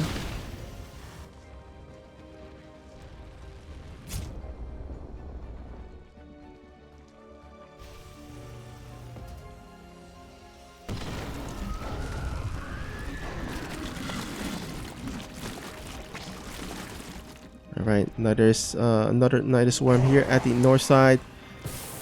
And the swarm host will attack, but the planetary has finished. And the army of TY is there to help defend. And should be okay with the repair there. And looks like, yeah, Banshee's just flying around here. Oh, but I gotta be careful. These don't want to get near the infestors. One fungal growth is gonna be really hurtful for TY, as he does not want to lose those Banshees. The TY definitely needs to buy some time here so that he can get more established in terms of his economy.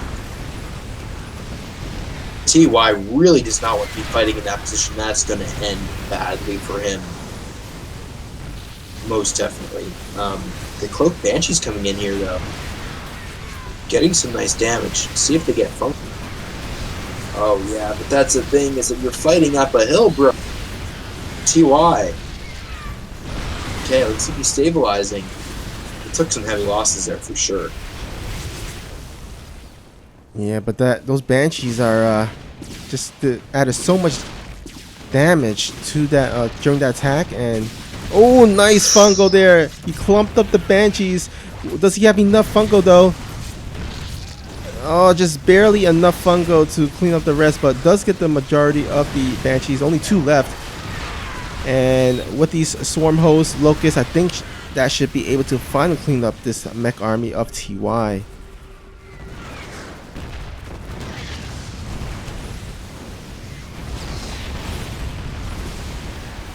TY is continuing to fight, but it looks like Scarlett's just starting to out-multitask him a little bit. He's got a Naya that's going to come in here, and there's not going to be a whole lot to defend. And Scarlett, with a pretty healthy supply lead, income lead at this point, doing very well in this game.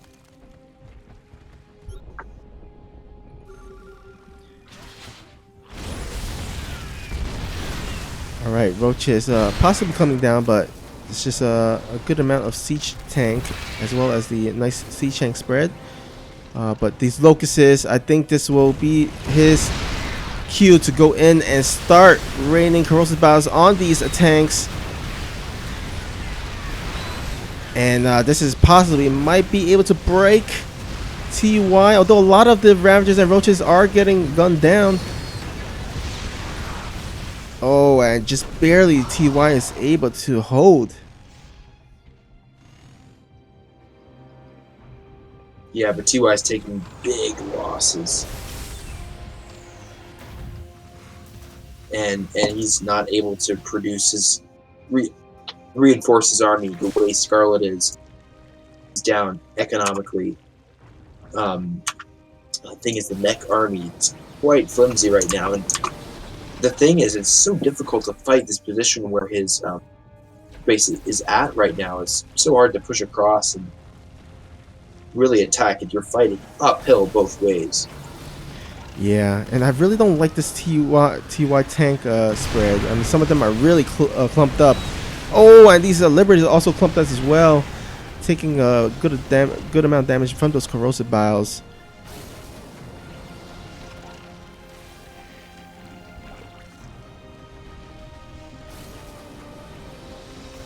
All right, seems like Scarlett is going to circumvent into the north side where there's actually less amount of tanks.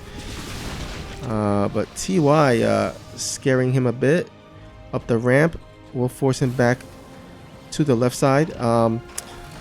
Yeah, this is going to be a really big point of contention because both of their expansions are right here, and it's going to be really hard to break either one of them. Yeah, TY really needs to get some harassment going on different parts of the map because continuing to fight here just is not benefiting.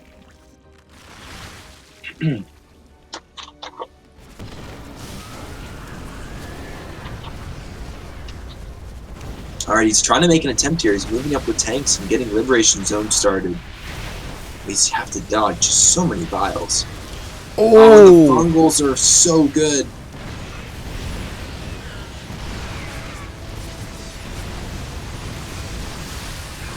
Oh my god, another great fungal there by Scarlett. Those fungal and corrosive bile combinations have been so deadly. The tank volley fire is pretty strong though. This is the moment right here. This is the critical moment. TY's got to get established on this ridge and start doing some damage to the economy of Scarlett if he wants to win this game. Yeah, the thing that's scary though is that I feel like Scarlett has been stuck on Roach Ravager tech. I feel like maybe some Brewlords mixed in would be really helpful, but it looks like some more corrosive bile takes up the remaining of the Liberators. But there's so many Thors and tanks left over, and I feel like Scarlett might actually have to sack this base here because this mech army is pushing through and actually getting repaired as well at the same time. So, and TY had to be so patient for this. He had attacked at just the perfect time, and it was a pretty hairy engagement, to be honest. Yeah, I think at this stage though, still making roaches. I'm not sure, man. As the game goes on, roaches become inefficient. But he's gonna try to make it work. Locust coming down on the north side. Roaches get on top of the Thors, but a lot of splash damage on those roaches, and TY will win the series. Although Scarlett did have a good amount of banking, the supply was pretty even, but Scarlett is just like, I'm just taking too much inefficient trades. And GG's. TY. Wow. Great series, man. Yeah. Crazy. Man, I'll tell you what, TY looks pretty good, and that was impressive mech play. It's the most impressive mech play I've seen in a while. Yeah, I think I mean, TY was one of the favorites, I think, to come out of this group, and he proved why. He's such a great player, showing his strength in mech style, so really, really impressive. But Scarlett, gotta give it to her. She made she put up some really great series, and I feel like she could have even prolonged that game and possibly win. She had a nice bank. The supply wasn't too heavily in favor of TY. The supply was pretty even when she GG'd out, but either way, thanks to both of these players for showing up and putting in some great, awesome, impressive games. Yeah, thanks everybody for participating, the coordinators, and yeah, all the people who make this happen, Afrika, our sponsors. Privileged to cast, and hope you guys enjoyed it. Yeah, speaking of sponsors, just one last shout out to one of our sponsors, Salad Chef. We will not have events like these without the support of our sponsors. And Salad is one of those supporters who actually also wants to support you in making some money and getting some rewards just by being idle. Yes, you can just stay idle. Just basically download their app, run it so they start chopping some salads, and then while you're not playing games or doing video editing with your GPU, you can just let it work, and it will rack up some salad points for you that you can trade in for some great rewards, such as Steam credits, such as gift cards to things like Netflix and Amazon and Hulu. And yeah, just check them out at salad.io or check them out on Twitter. So appreciate Salad Chef. All right, that does it, guys. I hope you guys enjoyed the games. Let's just take one last look at the Wikipedia page here and check out what's coming up tomorrow, or I guess technically today if you're in the East Coast. But Group C will be at 10 p.m. Eastern Standard Time. Once again, it will feature Zest, Dream, True, and Australia, so you don't want to miss that. We hope to see you guys there. And again, there's also a Matcherino link here for the tournament if you want to go ahead and help support the players and the organizers for this tournament. Definitely appreciate it. And yeah, any last words, Gorgonath, before we wrap this up? No, just again, appreciate all the fantastic people at AlphaX to make this possible, and thanks to everybody for watching. It was a long day, but it was a very good one, and appreciate it from everyone. Snoopy, I wish you a very Merry Christmas, and I wish everyone also watching a very Merry Christmas. Everyone has a great, fantastic couple of weeks. So, yeah, that's it for me. Yeah, I wish I wish you a happy holidays as well, and thank you for co-casting with me, as well as all the admins, as well as the Sushi for organizing this event. And we hope to see you tomorrow. And until then, this is your friendly neighborhood puppy dog, and Gorgonath signing out.